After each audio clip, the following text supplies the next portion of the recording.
Hi friends, എല്ലാവർക്കും one clip PSC YouTube ചാനലിലേക്ക് സ്വാഗതം.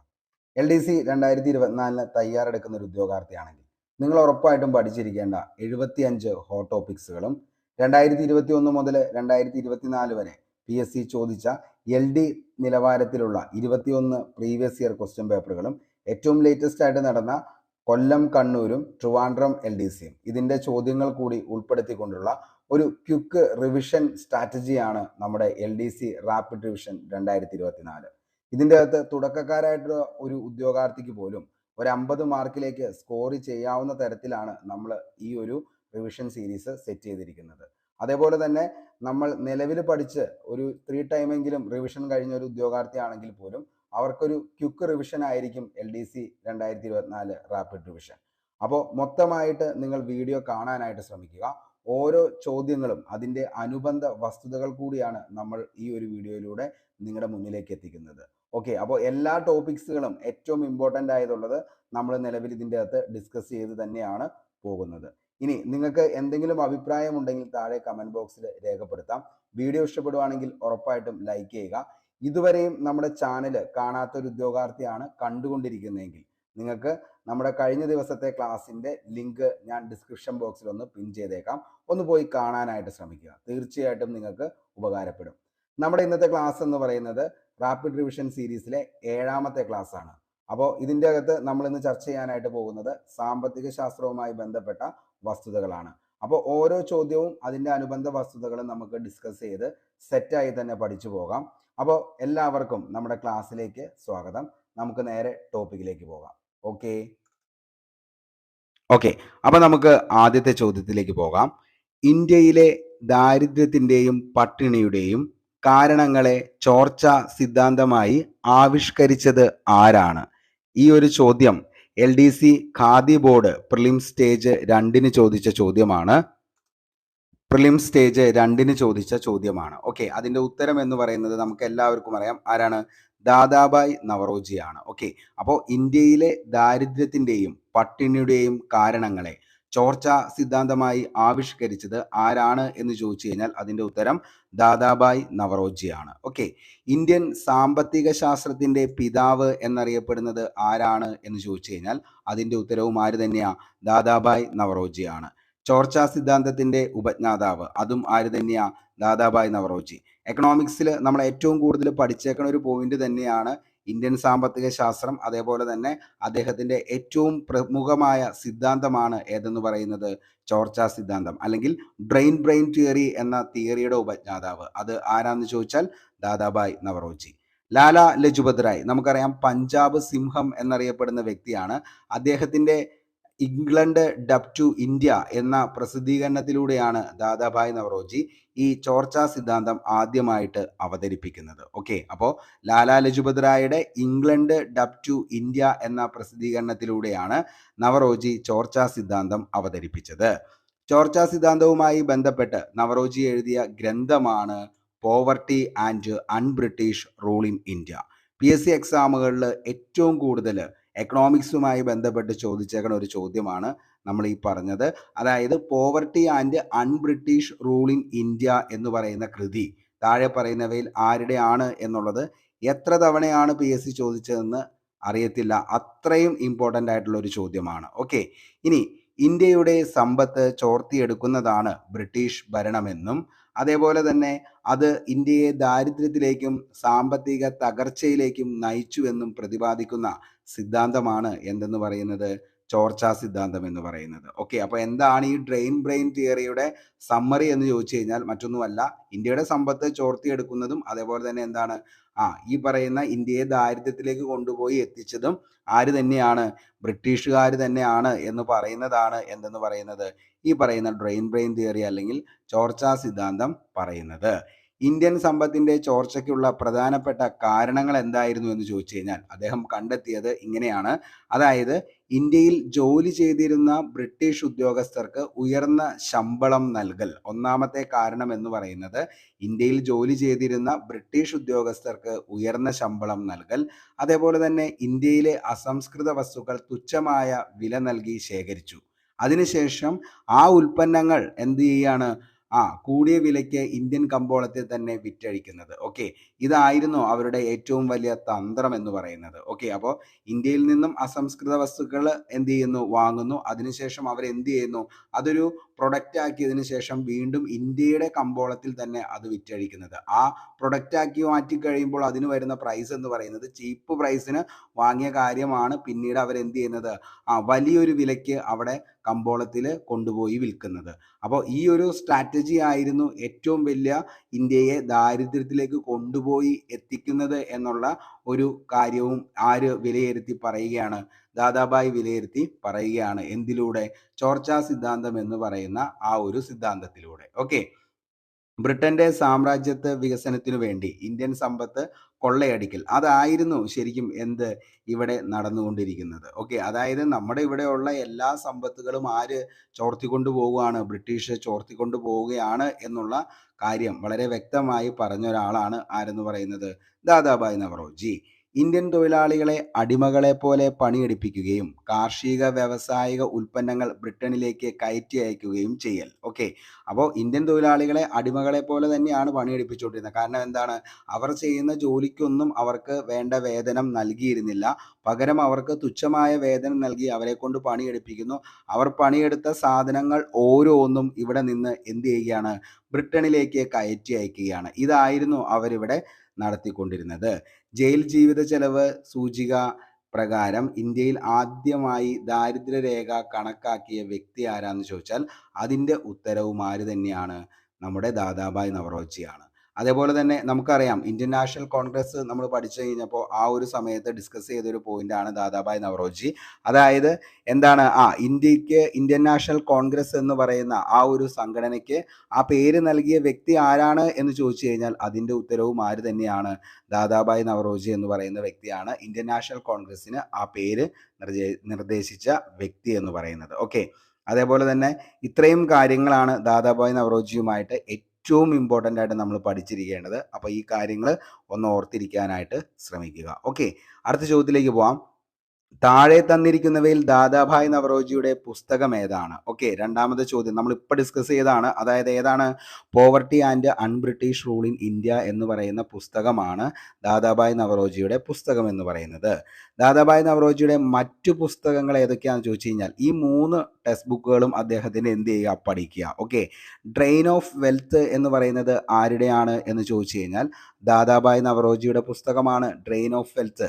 അതേപോലെ തന്നെ the wanted and means of India എന്ന് പറയുന്ന പുസ്തകം ആരുടെയാണെന്ന് ചോദിച്ചാൽ അതും ആരുടെ തന്നെയാണ്, ദാദാഭായ് നവറോജിയുടെയാണ്, the wanted and means of India. Okay, അടുത്തത് ദ പാഴ്സി റിലീജിയൻ 1861 എന്ന് പറയുന്ന പുസ്തകം, ഇതും ആരുടെ തന്നെയാണ്, ദാദാഭായ് നവറോജിയുടെ പുസ്തകങ്ങളാണ് ഈ 3 ഒന്നാമത്തെയാണ് ഡ്രെയിൻ ഓഫ് വെൽത്ത്, രണ്ടാമത്തെ the wanted and means of India, the Parsi religion 1861. ഈ 3 പുസ്തകങ്ങളും ആരുടെയാ, ദാദാഭായ് നവറോജിയുടെയാണ്. ഏറ്റവും കൂടുതൽ PSC മോസ്റ്റ്ലി റിപ്പീറ്റഡ് ആയിട്ടുള്ള ചോദ്യം എന്ന് പറയുന്നത് poverty and un-British rule in India എന്ന് പറയുന്ന പുസ്തകം, അത് ആരുടെയാണ്, ദാദാഭായ് നവറോജിയുടെയാണ്. ഓക്കെ, ഇനി നമുക്ക് അടുത്ത ചോദ്യത്തിലേക്ക് പോകാം.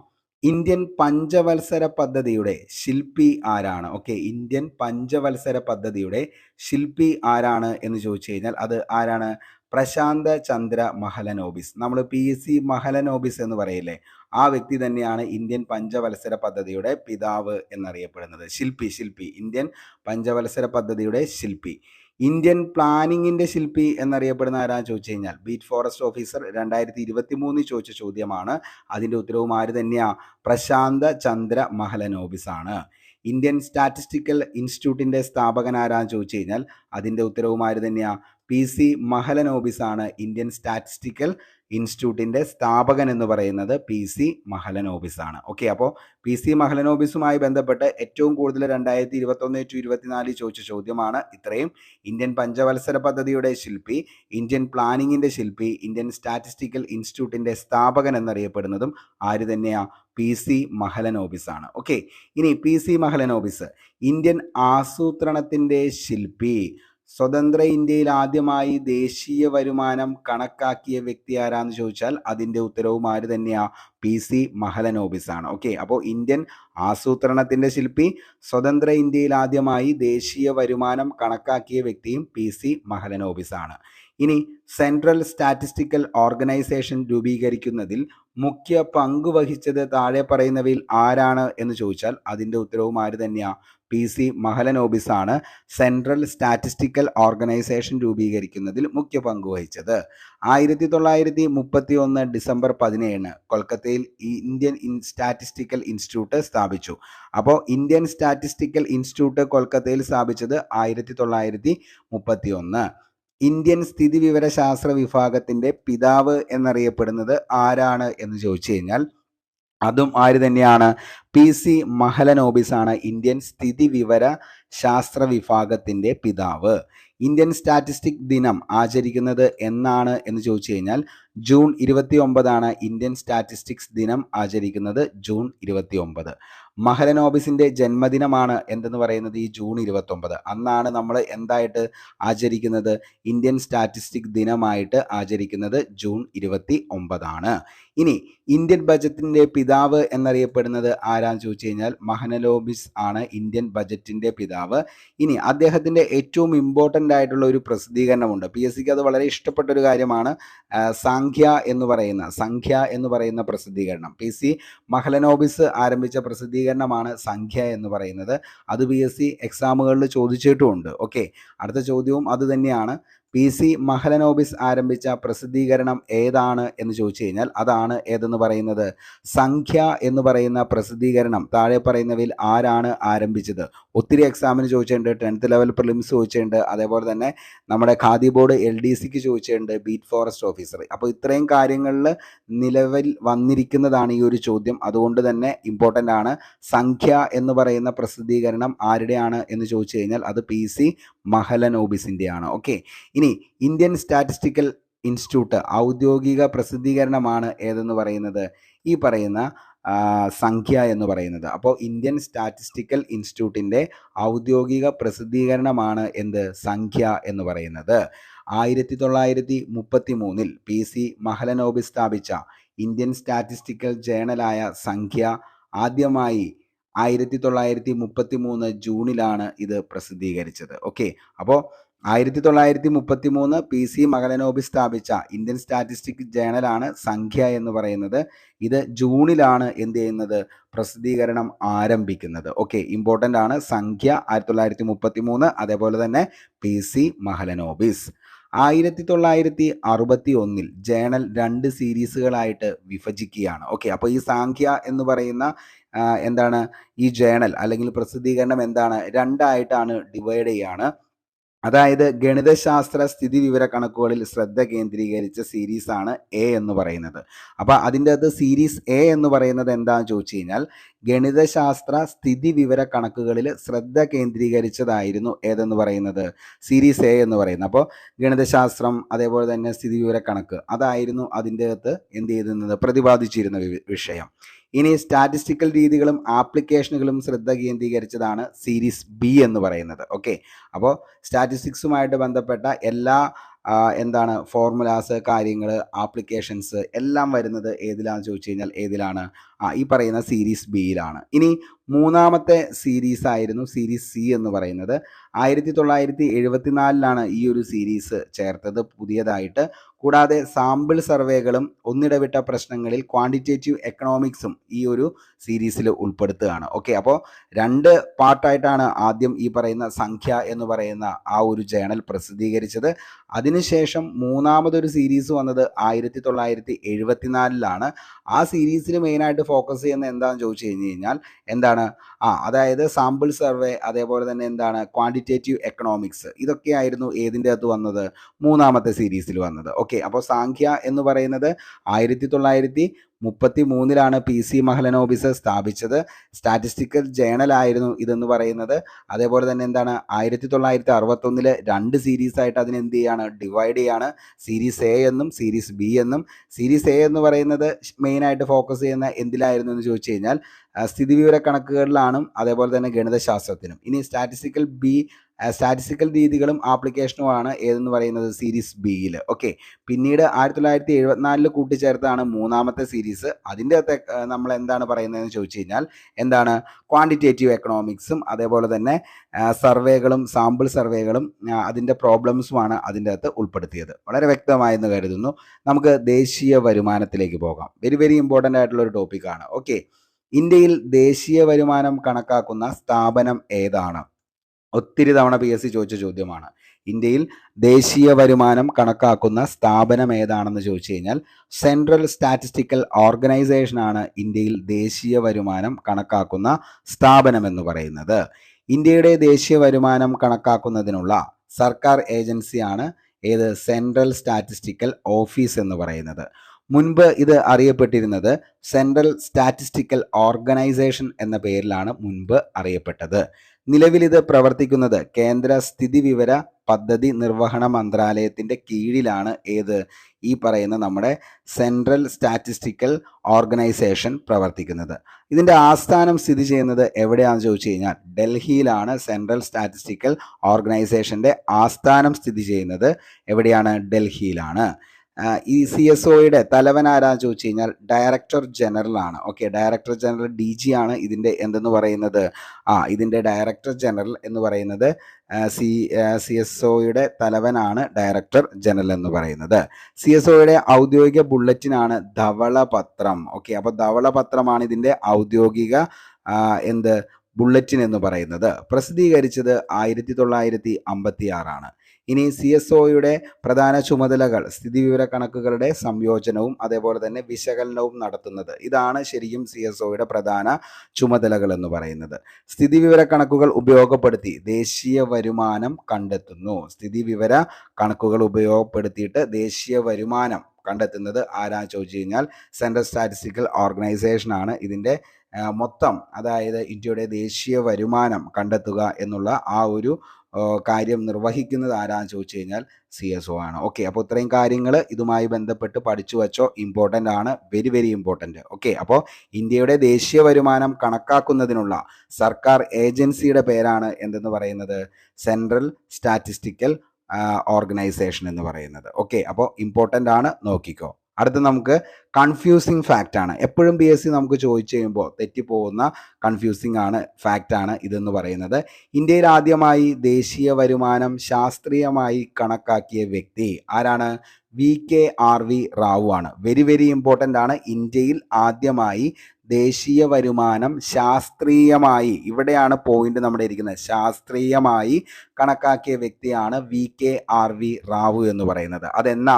1931. ഓക്കെ, ഇനി സ്വതന്ത്ര ഇന്ത്യയിൽ ആദ്യമായി ദേശീയ വരുമാനം കണക്കാക്കിയ വ്യക്തി ആരാന്ന് ചോദിച്ചാൽ അതാണ് PC മഹലനോബിസ്. ഓക്കെ, അപ്പോൾ സ്വതന്ത്ര ഇന്ത്യയിൽ ആദ്യമായി ദേശീയ വരുമാനം കണക്കാക്കിയ വ്യക്തിയാണ് PC മഹലനോബിസ്. എന്നാൽ ഇന്ത്യയുടെ ദേശീയ വരുമാനം ശാസ്ത്രീയമായി കണക്കാക്കിയ വ്യക്തി VKRV റാവു ആണ്. അത് 1931. ഇന്ത്യയിൽ ദേശീയ വരുമാനം പ്രതിശീർഷ വരുമാനം ആദ്യമായി കണക്കാക്കിയ വ്യക്തി ആരാന്ന് ചോദിച്ചാൽ അതാണ് ദാദാഭായ് നവറോജി. ഇന്ത്യയിൽ ദേശീയ വരുമാനം പ്രതിശീർഷ വരുമാനം ഇത് രണ്ടും ആദ്യമായി കണക്കാക്കിയ വ്യക്തിയാണ് ആരെന്ന് പറയുന്നത്? ദാദാഭായ് നവറോജി. ഓക്കെ, ഇനി നമുക്ക് അടുത്ത ചോദ്യത്തിലേക്ക് പോവാം. LGS 2023 യൂണിവേഴ്സിറ്റി ചോദിച്ച ചോദ്യമാണ്. മാനവ സന്തോഷ സൂചിക വികസിപ്പിച്ചെടുത്ത രാജ്യമേതാണ്? ഓക്കെ, മാനവ സന്തോഷ ഹ്യൂമൻ ഹാപ്പിനെസ് ഇൻഡെക്സ് വികസിപ്പിച്ചെടുത്ത രാജ്യം ഏതാണ് എന്ന് ചോദിച്ചു കഴിഞ്ഞാൽ അതിൻ്റെ ഉത്തരം ആരാണ്? ഭൂട്ടാനാണ്. ഓക്കെ, മാനവ സന്തോഷ സൂചികയുടെ ആദ്യ റിപ്പോർട്ട് പ്രസിദ്ധീകരിച്ചത് 1997 മാനവ സന്തോഷ സൂചികയുടെ ആദ്യ റിപ്പോർട്ട് പ്രസിദ്ധീകരിച്ചത്. ഓക്കെ, ഈ ഹ്യൂമൻ ഹാപ്പിനെസ് ഇൻഡെക്സ് വികസിപ്പിച്ച രാജ്യവും ആര് തന്നെയാണ്? ഭൂട്ടാൻ തന്നെയാണ്. ഓക്കെ, അപ്പോൾ മാനവ സന്തോഷ സൂചികയുടെ ആദ്യ റിപ്പോർട്ട് പ്രസിദ്ധീകരിച്ച് 97. ഓക്കെ, ഈ ഹ്യൂമൻ ഹാപ്പിനെസ് ഇൻഡെക്സ് സൂചിക വികസിപ്പിച്ചെടുത്തത് ഭൂട്ടാനാണ്. ഓക്കെ, ഹ്യൂമൻ ഹാപ്പിനെസ് ഇൻഡെക്സ് അനുസരിച്ച് കണക്കാക്കുന്നതിനുള്ള 9 സൂചകങ്ങൾ നിലവിലുണ്ട്. ഈ 9 സൂചകങ്ങളുടെ അടിസ്ഥാനത്തിലാണ് മെയിനായിട്ട് എന്ത് ചെയ്യുന്നത്? ഹ്യൂമൻ ഹാപ്പിനെസ് ഇൻഡെക്സ് നിലവിൽ പ്രസിദ്ധീകരിക്കുന്നത്. ഓക്കെ, അപ്പോൾ അത് എല്ലാ വർഷവും ഹ്യൂമൻ ഹാപ്പിനെസ് ഇൻഡെക്സ് പ്രസിദ്ധീകരിക്കാറുണ്ട്. അപ്പോൾ അതിൻ്റെ അകത്ത് അവരെന്താണ് അതിൻ്റെ ഒരു എന്താണ് നിലവിൽ അവർ അതിൻ്റെ അകത്ത് പറയുന്ന സൂചകങ്ങൾ, അതായത് എന്താണ് അതിൻ്റെ ഒരു ക്രൈറ്റീരിയ എന്ന് ചോദിച്ചു കഴിഞ്ഞാൽ, ഒന്നാമത്തെയാണ് ജനങ്ങളുടെ ആരോഗ്യം, രണ്ടാമത് ജീവിത നിലവാരം, അതേപോലെ തന്നെ പ്രകൃതിയുടെയും ജൈവ വൈവിധ്യത്തിൻ്റെയും സംരക്ഷണം എന്ന് പറയുന്നത്, സാമൂഹിക ജീവിതവും അയൽപക്ക ബന്ധവും അഴിമതി രഹിത ഭരണം, അതേപോലെ തന്നെ സാംസ്കാരിക വൈവിധ്യം, വിദ്യാഭ്യാസം, സമയത്തിൻ്റെ ഫലപ്രദമായ ഉപയോഗം, മാനസിക ആരോഗ്യം, അതേപോലെ ഇത്രയും കാര്യങ്ങൾ എന്ത് ചെയ്യണം, നമ്മൾ നോക്കണം. ഓക്കെ, അപ്പോൾ ഇത്രയും കാര്യങ്ങൾ നോക്കിയതിന് ശേഷം മാത്രമാണ് ഈ 9 സൂചകങ്ങളുടെ അടിസ്ഥാനത്തിലാണ് എന്ത് ചെയ്യുന്നത്, നിലവിൽ ഹ്യൂമൻ ഹാപ്പിനെസ് ഇൻഡെക്സ് സ്ഥിതി വിവര നിലവിൽ പുറത്തുവിടുന്നത്. ഓക്കെ, അപ്പോൾ 1 ആരോഗ്യം, 2 ജീവിത നിലവാരം, 3 പ്രകൃതിയുടെയും ജൈവവൈവിധ്യത്തിൻ്റെയും സംരക്ഷണം, അടുത്തത് സാമൂഹ്യ ജീവിതവും അയൽപക്ക ബന്ധവും, അടുത്തത് അഴിമതി രഹിത ഭരണം, സാംസ്കാരിക വൈവിധ്യം, വിദ്യാഭ്യാസത്തിൻ്റെ ഫലപ്രദമായ ഉപയോഗം, മാനസികാരോഗ്യം. ഓക്കെ, അപ്പോൾ ഇത്രയും കാര്യങ്ങൾ നോക്കിയിട്ടാണ് എന്ത് തയ്യാറാക്കുന്നത്, ഹ്യൂമൻ ഹാപ്പിനെസ് ഇൻഡെക്സ് തയ്യാറാക്കുന്നത്. ചിലപ്പോൾ സ്റ്റേറ്റ്മെൻറ്റ് ലെവലിലൊക്കെ ചോദിച്ചു കഴിഞ്ഞാൽ നിങ്ങൾ ഉത്തരത്തിലേക്ക് എത്തേണ്ടി വരും. ഓക്കെ, അടുത്തത് 2023 മാനവ സന്തോഷ സൂചിക ഇന്ത്യയുടെ സ്ഥാനം എത്രയാണ്? വേണമെങ്കിൽ ചോദിക്കാം, എത്രയാ? 126ാമത്തെ സ്ഥാനമാണ്. ഓക്കെ, 2022 136ആയിരുന്നു, പിന്നെ അത് 126ലേക്കായി. അപ്പോൾ എന്ത് ചെയ്യാണ്, കുറച്ചുകൂടി സന്തോഷം എന്ത് ചെയ്യാണ്, ഇന്ത്യക്ക് കിട്ടുന്നുണ്ട് എന്നുള്ളത് നമുക്ക് മനസ്സിലാക്കാനായിട്ട് പറ്റും. ഓക്കെ, ഇനി എപ്പോഴും ഏറ്റവും കൂടുതൽ ഹ്യൂമൻ ഹാപ്പിനെസ് ഇൻഡെക്സിൽ എന്നും തുടർച്ചയായിട്ട് 6 വർഷം 1ാം സ്ഥാനത്ത് നിൽക്കുന്നത് ഏത് രാജ്യമാണെന്ന് ചോദിച്ചു കഴിഞ്ഞാൽ ഫിൻലൻഡാണ്. അപ്പോൾ മക്കളെ, നമ്മൾ ഫിൻലൻഡിലേക്കൊക്കെ വേണമെങ്കിൽ പോക്കോ, അവിടെ ഏറ്റവും കൂടുതൽ സന്തോഷമുള്ള രാജ്യം എന്ന് പറയുന്നത് ഫിൻലൻഡാണ്. അവിടെ പോയി കഴിഞ്ഞ് കഴിഞ്ഞാൽ എന്താണ്, ഫുൾ ഹാപ്പിനെസ്സോടുകൂടി ജീവിക്കാനായിട്ട് പറ്റും. ഓക്കെ, 2ാം സ്ഥാനം എന്ന് പറയുന്നത് ഡെൻമാർക്കിനാണ്, 3ാമത്തെ ഐസ്ലാൻഡ് ആണ്. ഓക്കെ, അപ്പോൾ ഈ 3 രാജ്യങ്ങളിലാണ് ഏറ്റവും കൂടുതൽ സന്തോഷമുള്ളത്. 1ാമത്തെ ഫിൻലൻഡ്, 2ാമത്തെ ഡെൻമാർക്ക്, 3ാമത്തെ ഐസ്ലാൻഡ്. ഇന്ത്യയുടെ സ്ഥാനം എന്ന് പറയുന്നത് 2023 126ഉം 2022 136ഉമാണ്. എന്തായാലും എന്താണ്, ഓരോ വർഷവും കൂടി വരുന്നുണ്ട്. അതുകൊണ്ട് ഇനിയിപ്പോൾ അടുത്ത പ്രാവശ്യമൊക്കെ ആകുമ്പോഴത്തേക്കും 100ലേക്ക് എത്തുമെന്ന് നമുക്ക് പ്രതീക്ഷിക്കാം. ഓക്കെ, ഇനി അഫ്ഗാനിസ്ഥാന് ഏറ്റവും അസന്തുഷ്ട രാജ്യമായി തിരഞ്ഞെടുത്തു. അപ്പോൾ അഫ്ഗാനിസ്ഥാൻ എന്ന് പറയുന്ന രാജ്യത്തേക്ക് പോകേണ്ട കാര്യമില്ല. അവിടെ എന്താണ്, ഒരു സന്തോഷവും ഇല്ലാത്ത രാജ്യമാണ് ഏതെന്ന് പറയുന്നത്, അഫ്ഗാനിസ്ഥാൻ എന്ന് പറയുന്നത്. ഓക്കെ, അപ്പോൾ ഇത്രയും കാര്യം വ്യക്തമായി എന്ന് കരുതുന്നു. നമുക്ക് അടുത്തതിലേക്ക് നോക്കാം. സമ്പദ് വ്യവസ്ഥകൾ PSC എപ്പോഴും ചോദിക്കാറുണ്ട് ഈ ഒരു ഭാഗത്ത് നിന്ന്. മുതലാളിത്ത സമ്പദ് വ്യവസ്ഥ, മിശ്ര സമ്പദ് വ്യവസ്ഥ, അതേപോലെ തന്നെ എന്താണ്, സോഷ്യലിസ്റ്റ് സമ്പദ് വ്യവസ്ഥ. ഈ 3 സമ്പദ് വ്യവസ്ഥകളും നമുക്ക് ഇമ്പോർട്ടൻ്റ് ആണ് പഠിക്കാൻ. ഒന്നാമത്തെ ചോദ്യത്തിലേക്ക് പോകാം. മുതലാളിത്ത സമ്പദ് വ്യവസ്ഥയിൽ അടിസ്ഥാന സാമ്പത്തിക പ്രശ്നങ്ങൾ പരിഹരിക്കുന്നത് ആരാണ്? അസിസ്റ്റന്റ് പ്രസിഡന്റ് ഓഫീസർ 2023 ചോദിച്ച ചോദ്യമാണ്. മുതലാളിത്ത സമ്പദ് വ്യവസ്ഥയിൽ അടിസ്ഥാന സാമ്പത്തിക പ്രശ്നങ്ങൾ പരിഹരിക്കുന്നത് എന്താണ്? വില മെക്കാനിസമാണ്. ഓക്കെ, അപ്പോൾ മുതലാളിത്ത സമ്പദ് വ്യവസ്ഥയിൽ അടിസ്ഥാന സാമ്പത്തിക പ്രശ്നങ്ങൾ പരിഹരിക്കുന്നത് വില മെക്കാനിസം. ഉൽപാദന വിതരണ മേഖലകളിൽ സ്വകാര്യ വ്യക്തികൾക്കും സ്ഥാപനങ്ങൾക്കും മുൻതൂക്കം നൽകുന്നതും ലാഭം ലക്ഷ്യമാക്കി പ്രവർത്തിക്കുന്നതുമായ ആ ഒരു സമ്പദ് വ്യവസ്ഥയെ നമുക്ക് എന്തെന്ന് വിളിക്കാം? മുതലാളിത്ത സമ്പദ് വ്യവസ്ഥ എന്ന് വിളിക്കാം. ഓക്കെ, അപ്പോൾ ഉൽപാദന വിതരണ മേഖലകളിൽ സ്വകാര്യ വ്യക്തികൾക്കും അതേപോലെ തന്നെ സ്ഥാപനങ്ങൾക്കും മുൻതൂക്കം നൽകുന്നതാണ് ഇതിൻ്റെ മെയിനായിട്ടുള്ള അവർ ഫോക്കസ് ചെയ്യുന്ന. എന്താ ചോദിച്ചു കഴിഞ്ഞാൽ, ലാഭമാണ് അവരുടെ ഏറ്റവും വലിയ കാര്യമെന്ന് പറയുന്നത്. അങ്ങനത്തെ ഒരു സമ്പദ് വ്യവസ്ഥയാണ് എന്തെന്ന് പറയുന്നത്? മുതലാളിത്ത സമ്പദ് വ്യവസ്ഥ എന്ന് പറയുന്നത്. മുതലാളിത്ത സമ്പദ് വ്യവസ്ഥയുള്ള രാജ്യങ്ങളാണ് USA, ബ്രിട്ടൻ, ഫ്രാൻസ്. ഇതൊക്കെ എന്താണ്? മുതലാളിത്ത സമ്പദ് വ്യവസ്ഥയുള്ള രാജ്യങ്ങളാണ്. ആഡം സ്മിത്തിൻ്റെ സിദ്ധാന്തമായിട്ടുള്ള നമുക്കറിയാം ലേസർ ഫെയർ സിദ്ധാന്തം മുതലാളിത്ത സമ്പദ് വ്യവസ്ഥയുമായി ബന്ധപ്പെട്ടിരിക്കുന്ന ഇമ്പോർട്ടൻ്റ് ആയിട്ടുള്ള ഒരു പോയിന്റാണ് ഈ പറയുന്ന ലേസർ ഫെയർ സിദ്ധാന്തം എന്ന് പറയുന്നത്. അപ്പോൾ ലേസർ ഫെയർ തിയറി എന്തുമായി ബന്ധപ്പെട്ടിരിക്കുന്നു എന്ന് ചോദിച്ചു കഴിഞ്ഞാൽ അത് മുതലാളിത്ത സമ്പദ് വ്യവസ്ഥയുമായിട്ടാണ് ബന്ധപ്പെട്ടിരിക്കുന്നത്. ഇനി മുതലാളിത്ത സമ്പദ് വ്യവസ്ഥയുടെ സവിശേഷതകൾ എന്തൊക്കെയാണെന്ന് ചോദിച്ചു കഴിഞ്ഞാൽ, സംരംഭകർക്ക് ഏത് ഉൽപ്പന്നവും ഉൽപ്പാദിപ്പിക്കാനുള്ള സ്വാതന്ത്ര്യം പൂർണ്ണമായിട്ടും എന്ത് ചെയ്യാണ്? കൊടുക്കുകയാണ്. അതേപോലെ തന്നെ സ്വകാര്യ സ്വത്തവകാശം, ലാഭം ലക്ഷ്യമാക്കിയുള്ള പ്രവർത്തനം. അതായത് എന്ത് കാര്യങ്ങൾ ചെയ്തു കഴിയുമ്പോഴും അതിൻ്റെ എല്ലാം ഉദ്ദേശം എന്ന് പറയുന്നത് പ്രോഫിറ്റ് മോട്ടീവ് ആയിരിക്കും. ഓക്കെ, അപ്പോൾ അങ്ങനെയുള്ളൊരു സംഭവമാണ് ഏതെന്ന് പറയുന്നത്? ഈ പറയുന്ന മുതലാളിത്ത സമ്പദ് വ്യവസ്ഥ എന്ന് പറയുന്നത്. ഓക്കെ, പാരമ്പര്യ സ്വത്ത് കൈമാറ്റ രീതി, വില നിയന്ത്രണം ഇല്ലാതാക്കാതെ സ്വതന്ത്രമായ കമ്പോളം ഉണ്ടാക്കുക, ഉപഭോക്താക്കളുടെ പരമാധികാരം, ഉൽപ്പന്നങ്ങൾ വിറ്റഴിക്കാനുള്ള സംരംഭകരുടെ പരസ്പര മത്സരം.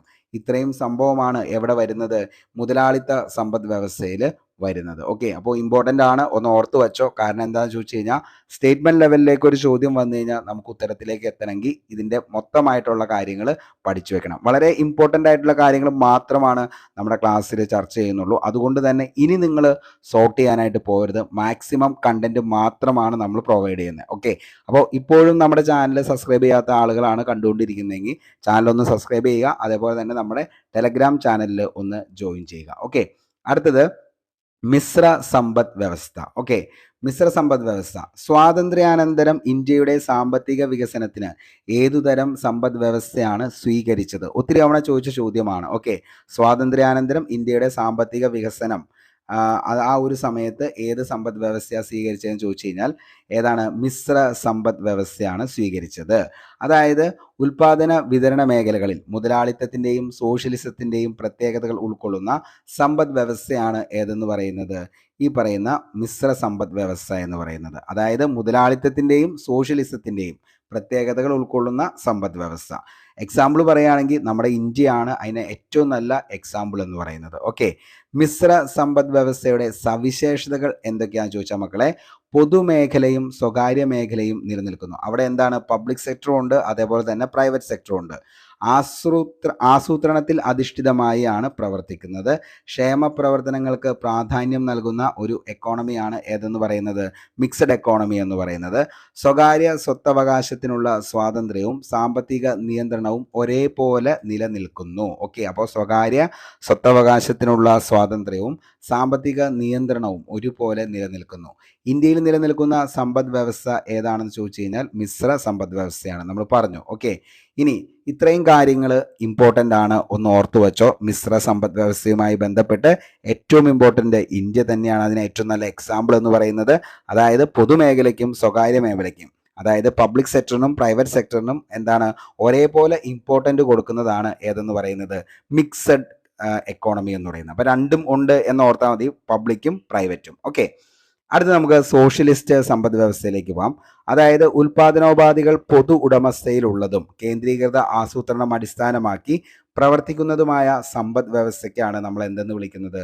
സോഷ്യലിസ്റ്റ് സമ്പദ് വ്യവസ്ഥ എന്നതുകൊണ്ട് ഉദ്ദേശിക്കുന്നത്. ഉദാഹരണം എന്താണെന്ന് ചോദിച്ചു കഴിഞ്ഞാൽ മുൻ സോവിയറ്റ് യൂണിയൻ എന്ന് പറയുന്നത് സോഷ്യലിസ്റ്റ് സമ്പദ് വ്യവസ്ഥയുടെ ഏറ്റവും നല്ല ഉദാഹരണമാണ്. ഓക്കെ, സോഷ്യലിസ്റ്റ് സമ്പദ് വ്യവസ്ഥയുടെ സവിശേഷത എന്താണെന്ന് ചോദിച്ചു കഴിഞ്ഞാൽ ജനക്ഷേമം ലക്ഷ്യമാക്കിയുള്ള പ്രവർത്തനം, സ്വകാര്യ സംരംഭകരുടെ അഭാവം, അതേപോലെ തന്നെ സ്വകാര്യ സ്വത്തവകാശം, പാരമ്പര്യ സ്വത്ത് കൈമാറ്റ രീതി എന്നിവയുടെ അഭാവം, സ്വകാര്യ സ്വത്തവകാശം, പാരമ്പര്യ സ്വത്ത് കൈമാറ്റ രീതി എന്നിവയുടെ അഭാവം, സാമ്പത്തിക അസമത്വം. ഓക്കെ, സാമ്പത്തിക സമത്വം. ഓക്കെ, അപ്പോൾ ഈ പറയുന്ന സോഷ്യലിസ്റ്റ് സമ്പദ് വ്യവസ്ഥയുടെ ഏറ്റവും വലിയ പ്രത്യേകത എന്താണെന്ന് ചോദിച്ചു കഴിഞ്ഞാൽ അവിടെ എന്താണ് മെയിനായിട്ട് അവർ ഫോക്കസ് ചെയ്യുന്നത്? പബ്ലിക് സെക്ടേഴ്സിനെ മാത്രമായിരിക്കും. മുൻ സോവിയറ്റ് യൂണിയൻ നമ്മൾ നോക്കിക്കഴിഞ്ഞാൽ മനസ്സിലാവും. അതിൻ്റെ അകത്ത് എന്താണ് ഈ പറയുന്ന സ്വകാര്യ സംരംഭകരുടെ അഭാവം അവിടെ കാണാനായിട്ട് പറ്റും. അതേപോലെ തന്നെ എന്താണ് ജനക്ഷേമം ലക്ഷ്യമാക്കിയുള്ള പ്രവർത്തനം, അത് സംരംഭകരുടെ അഭാവം, സ്വകാര്യ സ്വത്തവകാശം, പാരമ്പര്യ സ്വത്ത് കൈമാറ്റ രീതി, ഇതൊക്കെ ഏതിൻ്റെ അകത്തെയാണ്? സോഷ്യലിസ്റ്റ് സമ്പദ് വ്യവസ്ഥയുടെ സവിശേഷതകളാണ്. അപ്പോൾ ഈ പറയുന്ന മൂന്നും ഒന്ന് ഓർത്ത് വയ്ക്കുക. അതായത് ഒന്നാമത്തെ എന്ന് പറയുന്നത് മുതലാളിത്ത സമ്പദ് വ്യവസ്ഥ, അതിൻ്റെ അകത്ത് വരുന്ന എക്സാമ്പിളാണ് നമ്മൾ പറഞ്ഞത് USA, ബ്രിട്ടൻ, ഫ്രാൻസ്. അടുത്തതാണ് നമ്മൾ പറഞ്ഞത് മിശ്ര സമ്പദ് വ്യവസ്ഥ. ഏറ്റവും ഇമ്പോർട്ടൻ്റ് എന്ന് പറയുന്നത് ഇന്ത്യ തന്നെയാണ്. അടുത്തതാണ് സോഷ്യലിസ്റ്റ് സമ്പദ് വ്യവസ്ഥ. ഇമ്പോർട്ടൻ്റ് ആരാണ് ചോദിച്ചു കഴിഞ്ഞാൽ മുൻ സോവിയറ്റ് യൂണിയൻ ആണ്. ഓക്കെ, നമുക്ക് അടുത്ത കുറച്ച് പിതാക്കന്മാർ ഏതൊക്കെയാണെന്ന് ചോദിക്കാം. അതായത് പിതാക്കന്മാരാണ് മുതലാളിത്ത സമ്പദ് വ്യവസ്ഥയുടെ പിതാവ് എന്നറിയപ്പെടുന്നത് ആരാണ് എന്ന് ചോദിച്ചു കഴിഞ്ഞാൽ ആഡം സ്മിത്ത് ആണ് മുതലാളിത്ത സമ്പദ് വ്യവസ്ഥയുടെ പിതാവ്. Adam Smith.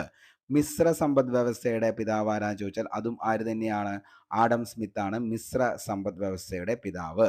സോഷ്യലിസ്റ്റ് സമ്പദ് വ്യവസ്ഥയുടെ പിതാവ് ആരാന്ന് ചോദിച്ചാൽ അത് കാൾ മാർക്സ് ആണ് സോഷ്യലിസ്റ്റ് സമ്പദ് വ്യവസ്ഥയുടെ പിതാവ് എന്ന് പറയുന്നത്. ഓക്കെ, ഇനി പ്രാഥമിക മേഖലയിൽ ഉൾപ്പെടാത്തത് താഴെ പറയുന്നവയിൽ ഏതാണ്? നമ്മൾ എപ്പോഴും പഠിക്കാറുള്ളതാണ് പ്രാഥമിക മേഖല, ദ്വിതീയ മേഖല, തൃതീയ മേഖല. ഓക്കെ, ആ മൂന്നും എക്കണോമിക്സിൽ എന്താണ്? ഇമ്പോർട്ടൻ്റ് ആണ്. ഓക്കെ, അപ്പോൾ പ്രാഥമിക മേഖലയിൽ ഉൾപ്പെടാത്തത് താഴെ പറയുന്നവയിൽ ഏതാണ് എന്ന് ചോദിച്ചാൽ കൃഷി, വ്യവസായം, മത്സ്യബന്ധനം, ഖനനം. ഏതാണ്? ഈ പറയുന്ന വ്യവസായമാണ്. ഓക്കെ, ഇനി കൃഷിയും അനുബന്ധ പ്രവർത്തനങ്ങളും ഉൾപ്പെടുന്ന സാമ്പത്തിക പ്രവർത്തന മേഖലയാണ് ഏതെന്ന് പറയുന്നത്? പ്രാഥമിക മേഖല എന്ന് പറയുന്നത്, അതായത് പ്രൈമറി സെക്ടർ എന്ന് പറയുന്നത്. ഓക്കെ, കൃഷിയും അനുബന്ധ പ്രവർത്തനങ്ങളും ഉൾപ്പെടുന്ന സാമ്പത്തിക പ്രവർത്തന മേഖല. അതായത് പ്രകൃതി വിഭവങ്ങൾ നേരിട്ട് ഉപയോഗപ്പെടുത്തി നടത്തുന്ന പ്രവർത്തനങ്ങൾ ഉൾപ്പെടുന്ന മേഖലയാണ് ഏതെന്ന് പറയുന്നത്, പ്രാഥമിക മേഖല എന്ന് പറയുന്നത്. പ്രാഥമിക മേഖലയുടെ അടിത്തറ എന്ന് പറയുന്നത് എപ്പോഴും എന്തായിരിക്കും, കൃഷിയാണ് പ്രാഥമിക മേഖലയുടെ അടിത്തറ എന്ന് പറയുന്നത്. കൃഷിക്ക് പ്രാധാന്യമുള്ളത് കൊണ്ട് പ്രാഥമിക മേഖല അറിയപ്പെടുന്നത് എന്ത് പേരിലാണ്, കാർഷിക മേഖല എന്ന പേരിലും അറിയപ്പെടുന്നു. ഓക്കെ, അപ്പോൾ കൃഷിക്ക് പ്രാധാന്യമുള്ളത് കൊണ്ടാണ് പ്രാഥമിക മേഖല ഏതു പേരിൽ അറിയപ്പെടുന്നത്, കാർഷിക മേഖല എന്ന പേരിൽ അറിയപ്പെടുന്നത്.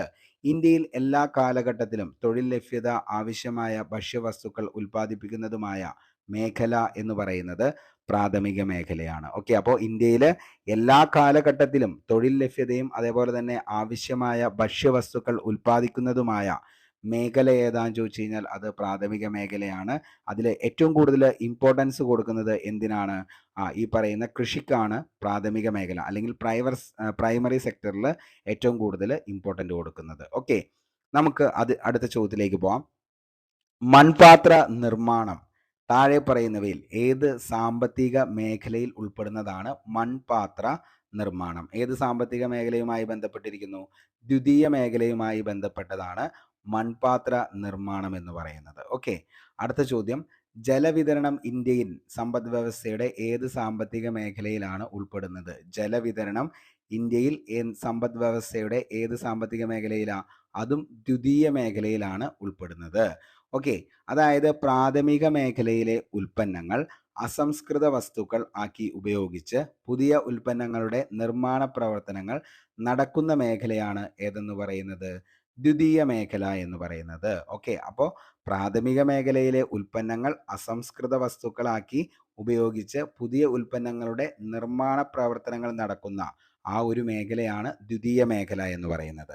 ദ്വിതീയ മേഖലയുടെ അടിത്തറ എന്ന് പറയുന്നത് വ്യവസായമാണ്.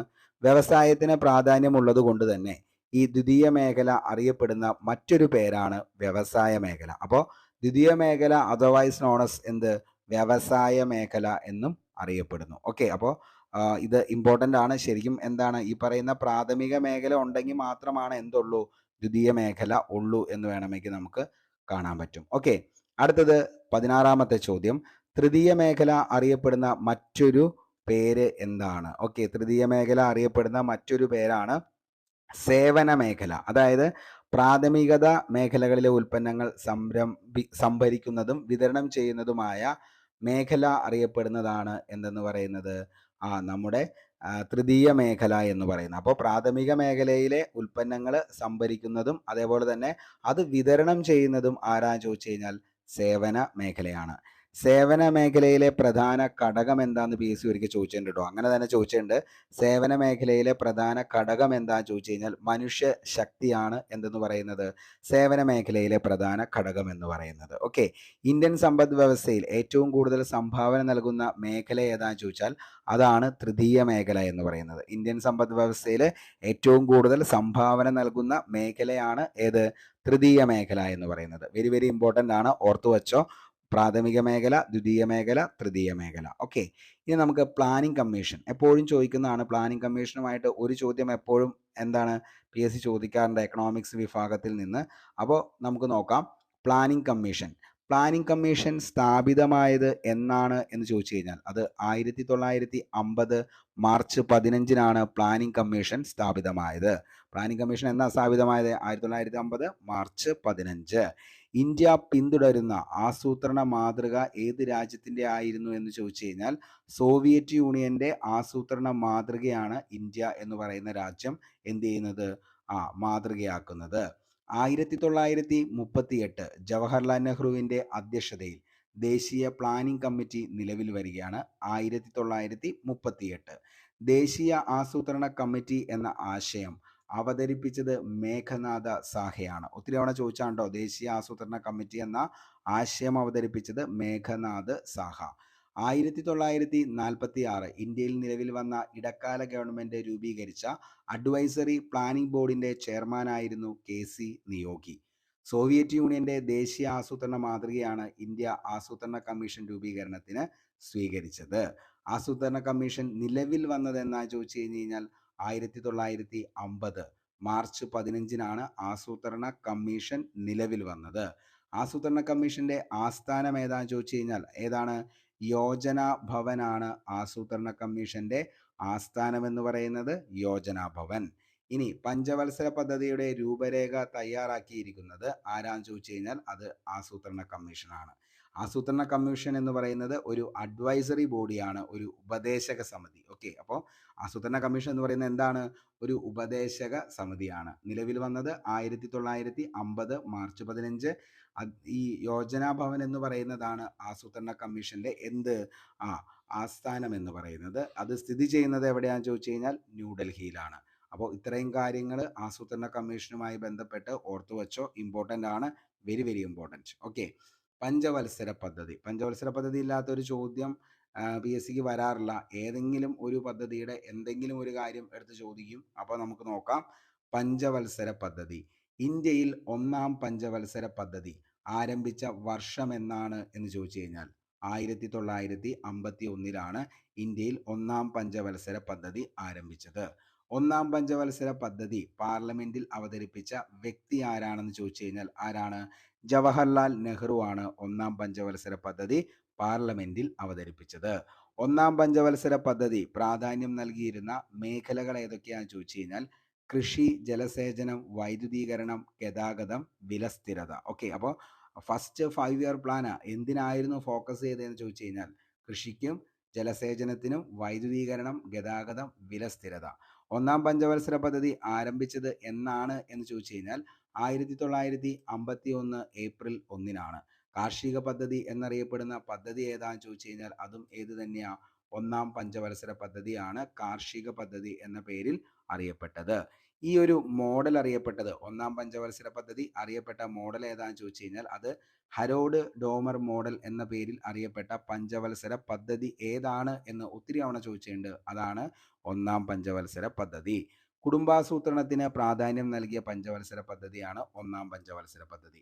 ഏറ്റവും റിപ്പീറ്റഡ് ആയിട്ടുള്ള ഒരു ചോദ്യമാണ്, ഒന്നാം പഞ്ചവത്സര പദ്ധതിയുടെ നടത്തിപ്പിൽ പ്രധാന പങ്കുവഹിച്ച മലയാളി ആരാണ് എന്ന് ചോദിച്ചു കഴിഞ്ഞാൽ മക്കളെ KN രാജാണ്. ഒത്തിരി തവണ ചോദിച്ച ചോദ്യമാണ്. തൃശ്ശൂർ സ്വദേശിയായിട്ടുള്ള KN രാജാണ് ഒന്നാം പഞ്ചവത്സര പദ്ധതിക്ക് പ്രധാന പങ്കുവഹിച്ച മലയാളി എന്ന് പറയുന്നത്. ഓക്കെ, ഇനി കാർവേ കമ്മിറ്റി ഇന്ത്യയിലെ ഏത് മേഖലയുമായി ബന്ധപ്പെട്ടതാണ്? Karve committee very very important ആണ്. ചെറുകിട വ്യവസായവുമായി ബന്ധപ്പെട്ട കമ്മിറ്റിയാണ് കാർവേ കമ്മിറ്റി എന്ന് പറയുന്നത്.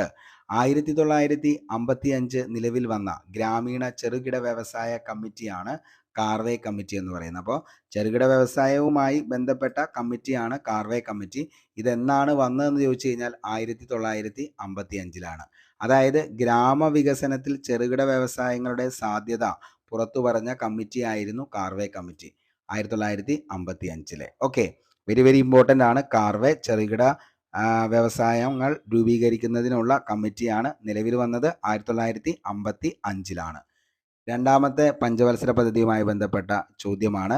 രണ്ടാം പദ്ധതി കാലത്ത് നിർമ്മാണ അനുമതി ലഭിച്ച ഇരുമ്പുരുക്ക് ശാലകൾ ഏതൊക്കെയാണ്? മോസ്റ്റ്ലി റിപ്പീറ്റഡ് ആണ്, കൺഫ്യൂസിങ് ആയിട്ടുള്ള ഒരു ഫാക്റ്റ് ആണ് ഇതെന്ന് പറയുന്നത്.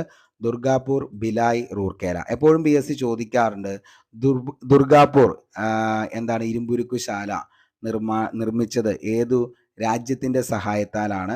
ഭിലായ് നിർമ്മിച്ചത് ഏതു രാജ്യത്തിന്റെ സഹായത്താലാണ്? റൂർക്കേല നിർമ്മിച്ചത് ഏതു രാജ്യത്തിന്റെ സഹായത്താലാണ്? ഓക്കെ, അങ്ങനെയാണെങ്കിൽ നമ്മുടെ ഇന്നത്തെ ചോദ്യം എന്ന് പറയുന്നത് ദുർഗാപൂർ ഇരുമ്പുരുക്ക് നിർമ്മാണശാല നിർമ്മിക്കാനായിട്ട് സഹായിച്ച രാജ്യം ഏതാന്നുള്ളത് താഴെ കമന്റ് ബോക്സിൽ ഒന്ന് രേഖപ്പെടുത്തുക. ഓക്കെ, അതേപോലെ തന്നെ ദുർഗാപൂർ ഇരുമ്പുരുക്ക് ശാല സ്ഥിതി ചെയ്യുന്നത് ഏത് സംസ്ഥാനത്താണ് എന്നുള്ളതും എന്ത് ചെയ്യുക? കമന്റ് ചെയ്യുക. ഓക്കെ, അപ്പോൾ നമ്മുടെ ഇന്നത്തെ ഹോട്ട് ക്വസ്റ്റ്യൻ എന്ന് പറയുന്നത് ഒന്നാമത്തെയാണ്. എന്തെന്ന് പറയുന്നത്? ദുർഗാപൂർ ഇരുമ്പുരുക്ക് നിർമ്മാണശാലയ്ക്ക് വേണ്ടി ഇന്ത്യയെ സഹായിച്ച രാജ്യം ഏതാണ്? രണ്ടാമത്തെ ചോദ്യമാണ് ദുർഗാപൂർ ഇരുമ്പുരുക്ക് ശാല നിലവിൽ സ്ഥിതി ചെയ്യുന്നത് ഏത് സംസ്ഥാനത്താണ്? ഓക്കെ, അടുത്തത് വ്യവസായവൽക്കരണം, ഗതാഗതം, വികസനം എന്നിവയ്ക്ക് കൂടുതൽ പ്രാധാന്യം നൽകിക്കൊണ്ട് ആവിഷ്കരിച്ച പദ്ധതിയാണ് രണ്ടാം പഞ്ചവത്സര പദ്ധതി. വ്യവസായ പദ്ധതി എന്നറിയപ്പെടുന്നതും ഏത് തന്നെയാ? രണ്ടാം പഞ്ചവത്സര പദ്ധതിയാണ്. ഓക്കെ, അപ്പോൾ എന്തിനായിരുന്നു ഏറ്റവും കൂടുതൽ മുൻഗണന നൽകിയതെന്ന് ചോദിച്ചു കഴിഞ്ഞാൽ വ്യവസായവൽക്കരണം, ഗതാഗതം, വികസനം, ഇവയ്ക്കാണ് ഏറ്റവും കൂടുതൽ ഇമ്പോർട്ടൻസ് കൊടുത്തത്. ഏത് പദ്ധതി? രണ്ടാം പഞ്ചവത്സര പദ്ധതി. 1955 കോൺഗ്രസിന്റെ ആവടി സമ്മേളനത്തിൽ അംഗീകരിച്ച സോഷ്യലിസ്റ്റ് സമൂഹത്തെ വാർത്തെടുക്കുക എന്ന ഉദ്ദേശവും രണ്ടാം പദ്ധതിക്ക് ഉണ്ടായിരുന്നു. ഒന്നാം പഞ്ചവത്സര പദ്ധതി 51 മുതൽ 56 വരെയായിരുന്നു. നമുക്കറിയാം എന്തിനാണ് ഏറ്റവും കൂടുതൽ ഇമ്പോർട്ടൻസ് കൊടുത്തതെന്ന് ചോദിച്ചു കഴിഞ്ഞാൽ എന്തിനാണ്? കാർഷിക മേഖലയുടെ സമഗ്ര വികസനത്തിന് ഇമ്പോർട്ടൻ്റ് കൊടുത്ത പദ്ധതിയായിരുന്നു ഒന്നാം പഞ്ചവത്സര പദ്ധതി എന്ന് പറയുന്നത്. അടുത്തത് രണ്ടാം പഞ്ചവത്സര പദ്ധതി കാലഘട്ടം ചോദിച്ചു കഴിഞ്ഞാൽ എന്നാണ്? 1956 മുതൽ 1961 വരെയാണ് എന്ത്? രണ്ടാം പഞ്ചവത്സര പദ്ധതി. എന്തിനാണ് പ്രാധാന്യം? വ്യാവസായിക വികസനത്തിനാണ് പ്രാധാന്യം കൊടുത്തത്. അടുത്തത് മൂന്നാം പഞ്ചവത്സര പദ്ധതി എന്ന് മുതൽ എന്ന് വരെയാ? 1961 മുതൽ 66 വരെ. എന്തിനാണ് പ്രാധാന്യം കൊടുത്തത്? ഭക്ഷ്യ സ്വയം പര്യാപ്തത, സമ്പദ്ഘടനയുടെ സ്വയം പര്യാപ്തത, ഇതിനാണ് ഇമ്പോർട്ടൻസ് കൊടുത്തത്. ഓക്കെ, ഇനി നാലാം പഞ്ചവത്സര പദ്ധതി എന്ന് മുതൽ എന്ന് വരെയാ? 1969 മുതൽ 1974 വരെ. സ്ഥിരതയോടുകൂടിയ വളർച്ചയ്ക്കാണ് പ്രാധാന്യം കൊടുത്തത്. അടുത്തത് അഞ്ചാം പഞ്ചവത്സര പദ്ധതി 1989 മുതൽ 85 വരെ കാർഷിക വ്യാവസായിക മേഖലകളുടെ അടിസ്ഥാന സൗകര്യങ്ങളാണ് മെച്ചപ്പെടുത്തിയത്. ഏഴാം പഞ്ചവത്സര പദ്ധതി 85 മുതൽ 90 വരെ ആധുനികവൽക്കരണം, തൊഴിലവസരങ്ങളുടെ വർധനവിനാണ് പ്രാധാന്യം. എട്ടാം പഞ്ചവത്സര പദ്ധതി 1992 മുതൽ 1997 വരെയാണ് എട്ടാം പഞ്ചവത്സര പദ്ധതി.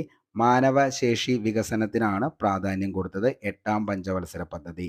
ഒമ്പതാം പഞ്ചവത്സര പദ്ധതി 1997 മുതൽ 2002 വരെയാണ് ഒമ്പതാം പഞ്ചവത്സര പദ്ധതി. ഗ്രാമവികസനത്തിന്, വികേന്ദ്രീകൃത ആസൂത്രണത്തിനുമാണ് ഇമ്പോർട്ടൻസ് കൊടുത്തത്. ഇനി പത്താം പഞ്ചവത്സര പദ്ധതി 2002 മുതൽ 2007 വരെയാണ് മൂലധന നിക്ഷേപം വർദ്ധിപ്പിക്കുക എന്നതായിരുന്നു പത്താം പഞ്ചവത്സര പദ്ധതിയുടെ ലക്ഷ്യമെന്ന് പറയുന്നത്. ഇനി 11ാം പഞ്ചവത്സര പദ്ധതി 2007 മുതൽ 2012 വരെയാണ് മുഴുവൻ ജനവിഭാഗങ്ങളുടെയും സമഗ്ര വികസനം എന്നതായിരുന്നു 11ാം പഞ്ചവത്സര പദ്ധതിയുടെ പ്രധാനപ്പെട്ട ലക്ഷ്യമെന്ന് പറയുന്നത്. ഇനി 12ാം പഞ്ചവത്സര പദ്ധതി 2012 മുതൽ 2017 വരെയാണ്. ഓക്കെ, അപ്പോൾ ഇത്രയും കാര്യങ്ങൾ നമ്മൾ ഉറപ്പായിട്ടും പഠിച്ചിരിക്കണം. എന്നാണ് ഓരോ പഞ്ചവത്സര പദ്ധതി വന്ന വർഷം എന്നുള്ളതും അതിൻ്റെ ഏറ്റവും പ്രധാനപ്പെട്ട ഉദ്ദേശം എന്തായിരുന്നു എന്നുള്ളതും ഒന്ന് പഠിച്ചു വയ്ക്കുകയാണെങ്കിൽ എപ്പോഴും PSC ചോദിക്കാറുണ്ട് ഈ ഒരു ചോദ്യം. നമുക്ക് ഉത്തരത്തിലേക്ക് പെട്ടെന്ന് എത്താനായിട്ട് പറ്റും. ഓക്കെ, അടുത്ത ചോദ്യം, ദാരിദ്ര്യ നിർമ്മാർജ്ജനത്തിന് 20 ദിന പരിപാടികൾ നടപ്പിലാക്കിയ പഞ്ചവത്സര പദ്ധതി ഏതാണ്? ദാരിദ്ര്യ നിർമ്മാർജ്ജനത്തിന് 20 ദിന പരിപാടികൾ നടപ്പിലാക്കിയ പഞ്ചവത്സര പദ്ധതി ഏതാണ്? ഏതാണ്? അഞ്ചാം പഞ്ചവത്സര പദ്ധതിയാണ് ദാരിദ്ര്യ നിർമ്മാർജ്ജനം. നമുക്കറിയാം ഇന്ദിരാഗാന്ധി എഴുന്നേറ്റ് വന്ന് എന്താണ് കൈ പൊക്കിയതിന് ശേഷം എന്താണ് ഇങ്ങനെ 5 വിരലും കാണിച്ചുകൊണ്ട് അദ്ദേഹം പറഞ്ഞതാണ് എന്ത്? ഗരീബി ഹട്ടാവോ എന്ന മുദ്രാവാക്യം. ഓക്കെ, അപ്പോൾ മോസ്റ്റ്ലി റിപ്പീറ്റഡ് ആണ് ഈ ഒരു ചോദ്യം എന്ന് പറയുന്നത്. ഇന്ദിരാഗാന്ധിയാണ് എന്ത് പറഞ്ഞത്? ഗരീബി ഹട്ടാവോ, അതായത് ദാരിദ്ര്യം തുടച്ചു മാറ്റുക എന്ന മുദ്രാവാക്യം താഴെ പറയുന്നവയിൽ ഏത് പഞ്ചവത്സര പദ്ധതിയുമായി ബന്ധപ്പെട്ട് കിടക്കുന്നു എന്ന് മോസ്റ്റ്ലി റിപ്പീറ്റഡ് ആണ് ഈ ഒരു ചോദ്യം. അപ്പോൾ അതിൻ്റെ ഉത്തരമാണ് എന്തെന്ന് പറയുന്നത്? അഞ്ചാം പഞ്ചവത്സര പദ്ധതി. ഈ ഒരു ചോദ്യമായിരിക്കാം PSC ഏറ്റവും കൂടുതൽ ചോദിച്ചേക്കുന്നത് കേട്ടോ. അതായത് അഞ്ചാം പഞ്ചവത്സര പദ്ധതിയുമായി ബന്ധപ്പെട്ട് ഇന്ദിരാഗാന്ധി ഉയർത്തിയ മുദ്രാവാക്യമാണ് ഗരീബി ഹട്ടാവോ. അതിൻ്റെ അർത്ഥം എന്താണെന്ന് ചോദിച്ചു കഴിഞ്ഞാൽ ദാരിദ്ര്യം നിർമ്മാർജ്ജനം ചെയ്യുക എന്നതാണ്. അതേപോലെ തന്നെ പഞ്ചവത്സര പദ്ധതിയുടെ ഏത് കാലത്താണ് 20 ദിന പരിപാടി തയ്യാറാക്കിയതെന്ന് ചോദിച്ചു കഴിഞ്ഞാൽ അതും ഏതാണ്? അഞ്ചാം പഞ്ചവത്സര പദ്ധതിയുടെ കാലത്താണ്. സംയോജിത ശിശു വികസന സേവന പദ്ധതി നിലവിൽ വന്ന പഞ്ചവത്സര പദ്ധതി ഏതാണെന്ന് ചോദിച്ചു കഴിഞ്ഞാൽ 1975 ഒക്ടോബർ 2 എന്തെന്ന് വന്നത്? സംയോജിത ശിശു വികസന സേവന പദ്ധതി നിലവിൽ വന്നത്. ഓക്കെ, അപ്പോൾ ഇത്രയും കാര്യങ്ങൾ പഞ്ചവത്സര പദ്ധതിയുമായിട്ട് ഏറ്റവും കൂടുതൽ ചോദിച്ചേക്കുന്ന ചോദ്യങ്ങളാണ്. ഒന്ന് ഓർത്തു വെച്ചോ, ഇമ്പോർട്ടൻ്റ് ആണ്. ഓക്കെ, ഇനി നമുക്ക് നീതി ആയോഗ് ഈ കഴിഞ്ഞ എക്സാമിലും കൂടി എന്ത് ചെയ്തിട്ടുണ്ട്? ചോദിച്ചിട്ടുണ്ട്. അപ്പോൾ നീതി ആയോഗ് നിലവിൽ വന്ന വർഷം എന്നാ ചോദിച്ചു കഴിഞ്ഞാൽ 2015 ജനുവരി 1 നീതി ആയോഗ് നിലവിൽ വന്നത്. നീതി ആയോഗിന്റെ ആസ്ഥാനം എവിടെയാണെന്ന് ചോദിച്ചാൽ എവിടെയാണ് നീതി ആയോഗിന്റെ ആസ്ഥാനം? ന്യൂഡൽഹിയാണ്. നീതി ആയോഗിനെ സംബന്ധിച്ച ആദ്യ പ്രഖ്യാപനം നടന്നത് എന്നാ ചോദിച്ചാൽ 2014 ഓഗസ്റ്റ് 15-നാണ് നീതി ആയോഗിനെ സംബന്ധിച്ച ആദ്യ പ്രഖ്യാപനം നടന്നത്. ആസൂത്രണത്തിന് വേണ്ടി പ്ലാനിംഗ് കമ്മീഷന് പകരം ഇന്ത്യയിൽ നിലവിൽ വന്ന ഭരണ സംവിധാനമാണ് എന്തെന്ന് പറയുന്നത്? നീതി ആയോഗ്. നീതി ആയോഗിന്റെ ആസ്ഥാനം സ്ഥിതി ചെയ്യുന്നത് ന്യൂഡൽഹിയിലാണ്. ഓക്കെ. നീതി ആയോഗിന്റെ ഔദ്യോഗികമായി നിലവിൽ വന്നത് നീതി ആയോഗ് ഔദ്യോഗികമായി നിലവിൽ വന്നത് 2015 ജനുവരി 1. നീതി ആയോഗ് എങ്ങനത്തെ സമിതിയാണെന്ന് ചോദിച്ചു കഴിഞ്ഞാൽ അതൊരു അഡ്വൈസറി ബോഡി അല്ലെങ്കിൽ ഉപദേശക സമിതിയാണ് നീതി ആയോഗ് എന്ന് പറയുന്നത്. നീതി ആയോഗിന്റെ അറിയപ്പെടുന്നത് ഏതു പേരിലാണെന്ന് ചോദിച്ചു കഴിഞ്ഞാൽ ഇന്ത്യയുടെ തിങ്ക് ടാങ്ക് എന്നറിയപ്പെടുന്നത് താഴെ പറയുന്നവയിൽ ഏതാണ് എന്ന് ചോദിച്ചു കഴിഞ്ഞാൽ തിങ്ക് ടാങ്ക് എന്നറിയപ്പെടുന്നത് നീതി ആയോഗാണ്. തിങ്ക് ടാങ്ക് എന്ന് അറിയപ്പെടുന്നത്. നീതി ആയോഗിന്റെ ആദ്യ സമ്മേളനം നടന്നത് 2015 ഫെബ്രുവരി 8-നാണ് നീതി ആയോഗിന്റെ ആദ്യ സമ്മേളനം നടന്നത്. നീതി ആയോഗിന്റെ സമ്മേളനം അറിയപ്പെടുന്നത് എന്ത് പേരിലാണെന്ന് ചോദിച്ചു കഴിഞ്ഞാൽ ടീം ഇന്ത്യ എന്ന പേരിലാണ് നീതി ആയോഗിന്റെ സമ്മേളനം അറിയപ്പെടുന്നത്. നീതി ആയോഗിന്റെ അധ്യക്ഷൻ ആരാന്ന് ചോദിച്ചു കഴിഞ്ഞാൽ അത് പ്രധാനമന്ത്രിയാണ് നീതി ആയോഗിന്റെ അധ്യക്ഷൻ എന്ന് പറയുന്നത്. നീതി ആയോഗിന്റെ പ്രഥമ അധ്യക്ഷൻ ആരായിരുന്നു എന്ന് ചോദിച്ചു കഴിഞ്ഞാൽ നരേന്ദ്രമോദിയാണ്. നീതി ആയോഗിന്റെ ഇപ്പോഴത്തെ നിലവിലെ അധ്യക്ഷൻ ആരാന്ന് ചോദിച്ചാൽ അതും ആര് തന്നെയാ? നരേന്ദ്രമോദി തന്നെയാണ്. കാരണം നരേന്ദ്രമോദി സർക്കാർ വന്നപ്പോഴാണ് എന്ത് പഞ്ചവത്സര പദ്ധതിക്ക് പകരമായിട്ട് എന്ത് കൊണ്ടുവന്നത്? ഈ പറയുന്ന പ്ലാനിംഗ് കമ്മീഷൻ എന്ന രീതിയിൽ നീതി ആയോഗ് കൊണ്ടുവന്നത്. ഓക്കെ. അപ്പോൾ അതുകൊണ്ട് തന്നെ ആര് തന്നെയാണ് ഇതിന്റെ ആദ്യത്തെ അധ്യക്ഷൻ എന്ന് പറയുന്നത്? നരേന്ദ്രമോദി. നീതി ആയോഗിന്റെ പ്രഥമ ഉപാധ്യക്ഷൻ അരവിന്ദ് പനഗരിയായിരുന്നു. ഓക്കെ. ഇനി നീതി ആയോഗിലെ നിലവിലെ ഉപാധ്യക്ഷൻ ആരാന്ന് ചോദിച്ചാൽ ഡോക്ടർ സുമൻ കെ ബെറിയാണ് നിലവിലെ ഉപാധ്യക്ഷൻ എന്ന് പറയുന്നത് നീതി ആയോഗിന്റെ. ഇന്ത്യ എമർജിംഗ് ജയന്റ് എന്ന പുസ്തകത്തിന്റെ രചയിതാവ് ആരാന്ന് ചോദിച്ചാൽ മോസ്റ്റ്ലി റിപ്പീറ്റഡ് ആണ് ഈ ഒരു ചോദ്യം. ഇന്ത്യ എമർജിംഗ് ജയന്റ് എന്ന പുസ്തകത്തിന്റെ രചയിതാവ് ആരാന്ന് ചോദിച്ചാൽ ആരാണ്? അരവിന്ദ് പനഗരിയുടെ പുസ്തകമാണ് എന്തെന്ന് പറയുന്നത്? India emerging giant. രണ്ടാമത്തെ ഉപാധ്യക്ഷൻ ആരാന്ന് ചോദിച്ചാൽ അത് രാജീവ് കുമാറാണ് രണ്ടാമത്തെ ഉപാധ്യക്ഷൻ.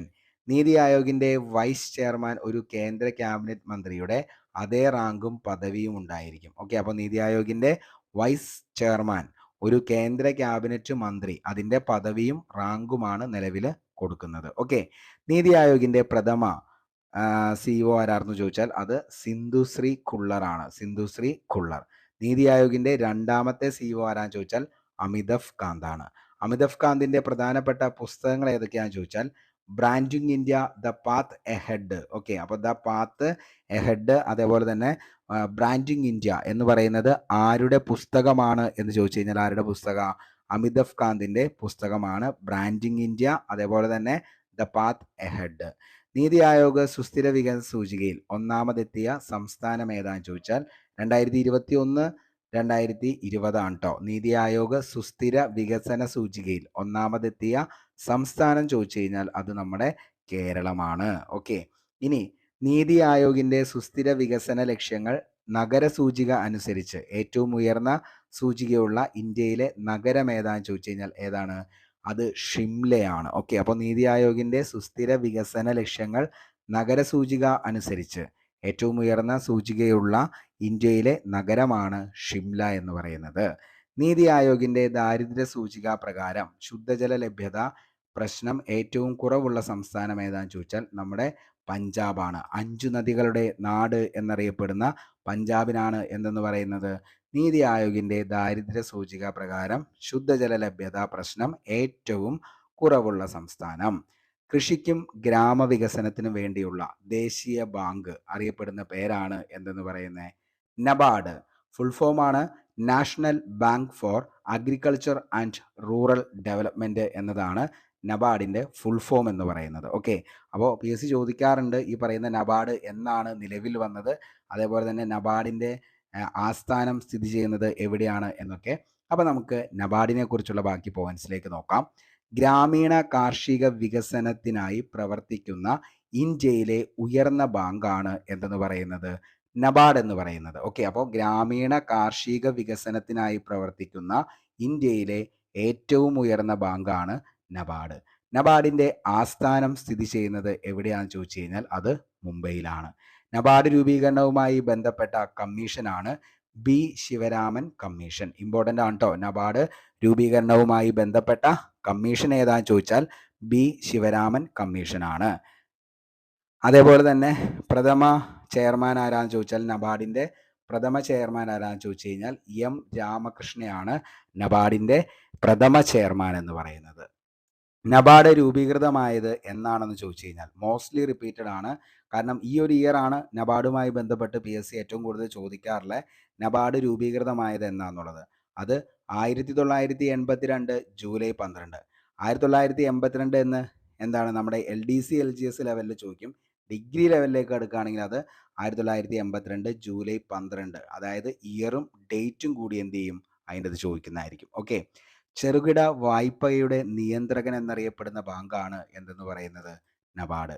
കേരളത്തിൽ നബാർഡിൻ്റെ റീജിയണൽ ഓഫീസ് സ്ഥിതി ചെയ്യുന്നത് എവിടെയാണെന്ന് ചോദിച്ചു കഴിഞ്ഞാൽ അത് തിരുവനന്തപുരത്താണ്. കേരളത്തിൽ നബാർഡിൻ്റെ റീജിയണൽ ഓഫീസ് സ്ഥിതി ചെയ്യുന്നത് തിരുവനന്തപുരം. ഓക്കെ.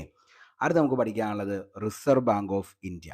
നമുക്കറിയാം ഏറ്റവും കൂടുതൽ PSC എന്താണ് ഈ പറയുന്ന ഒരു എക്കണോമിക്സിലെ ഒരു ചോദ്യം ഏതിലായിരിക്കും? Reserve bank of India. അപ്പം നമ്മൾ ഓരോ ദിവസവും പഠിക്കുന്ന കാര്യം എന്ന് പറയുന്നത് എന്താണോ പഠിക്കേണ്ടത് അത് മാത്രമേ നമ്മൾ പഠിച്ചു പോകുന്നുള്ളൂ.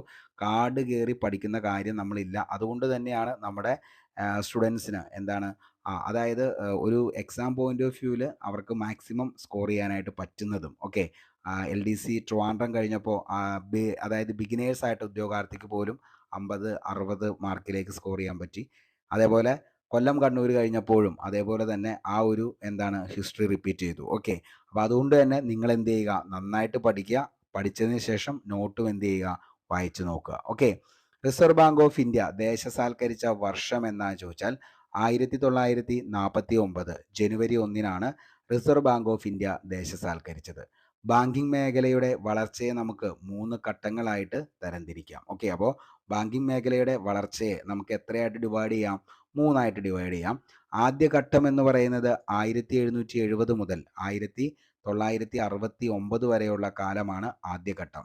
രണ്ടാം ഘട്ടം എന്ന് പറയുന്നത് 1969 മുതൽ 1990 വരെ. മൂന്നാം ഘട്ടം 1991 മുതലുള്ള കാലഘട്ടത്തെയാണ് മൂന്നാം ഘട്ടം എന്ന് പറയുന്നത്.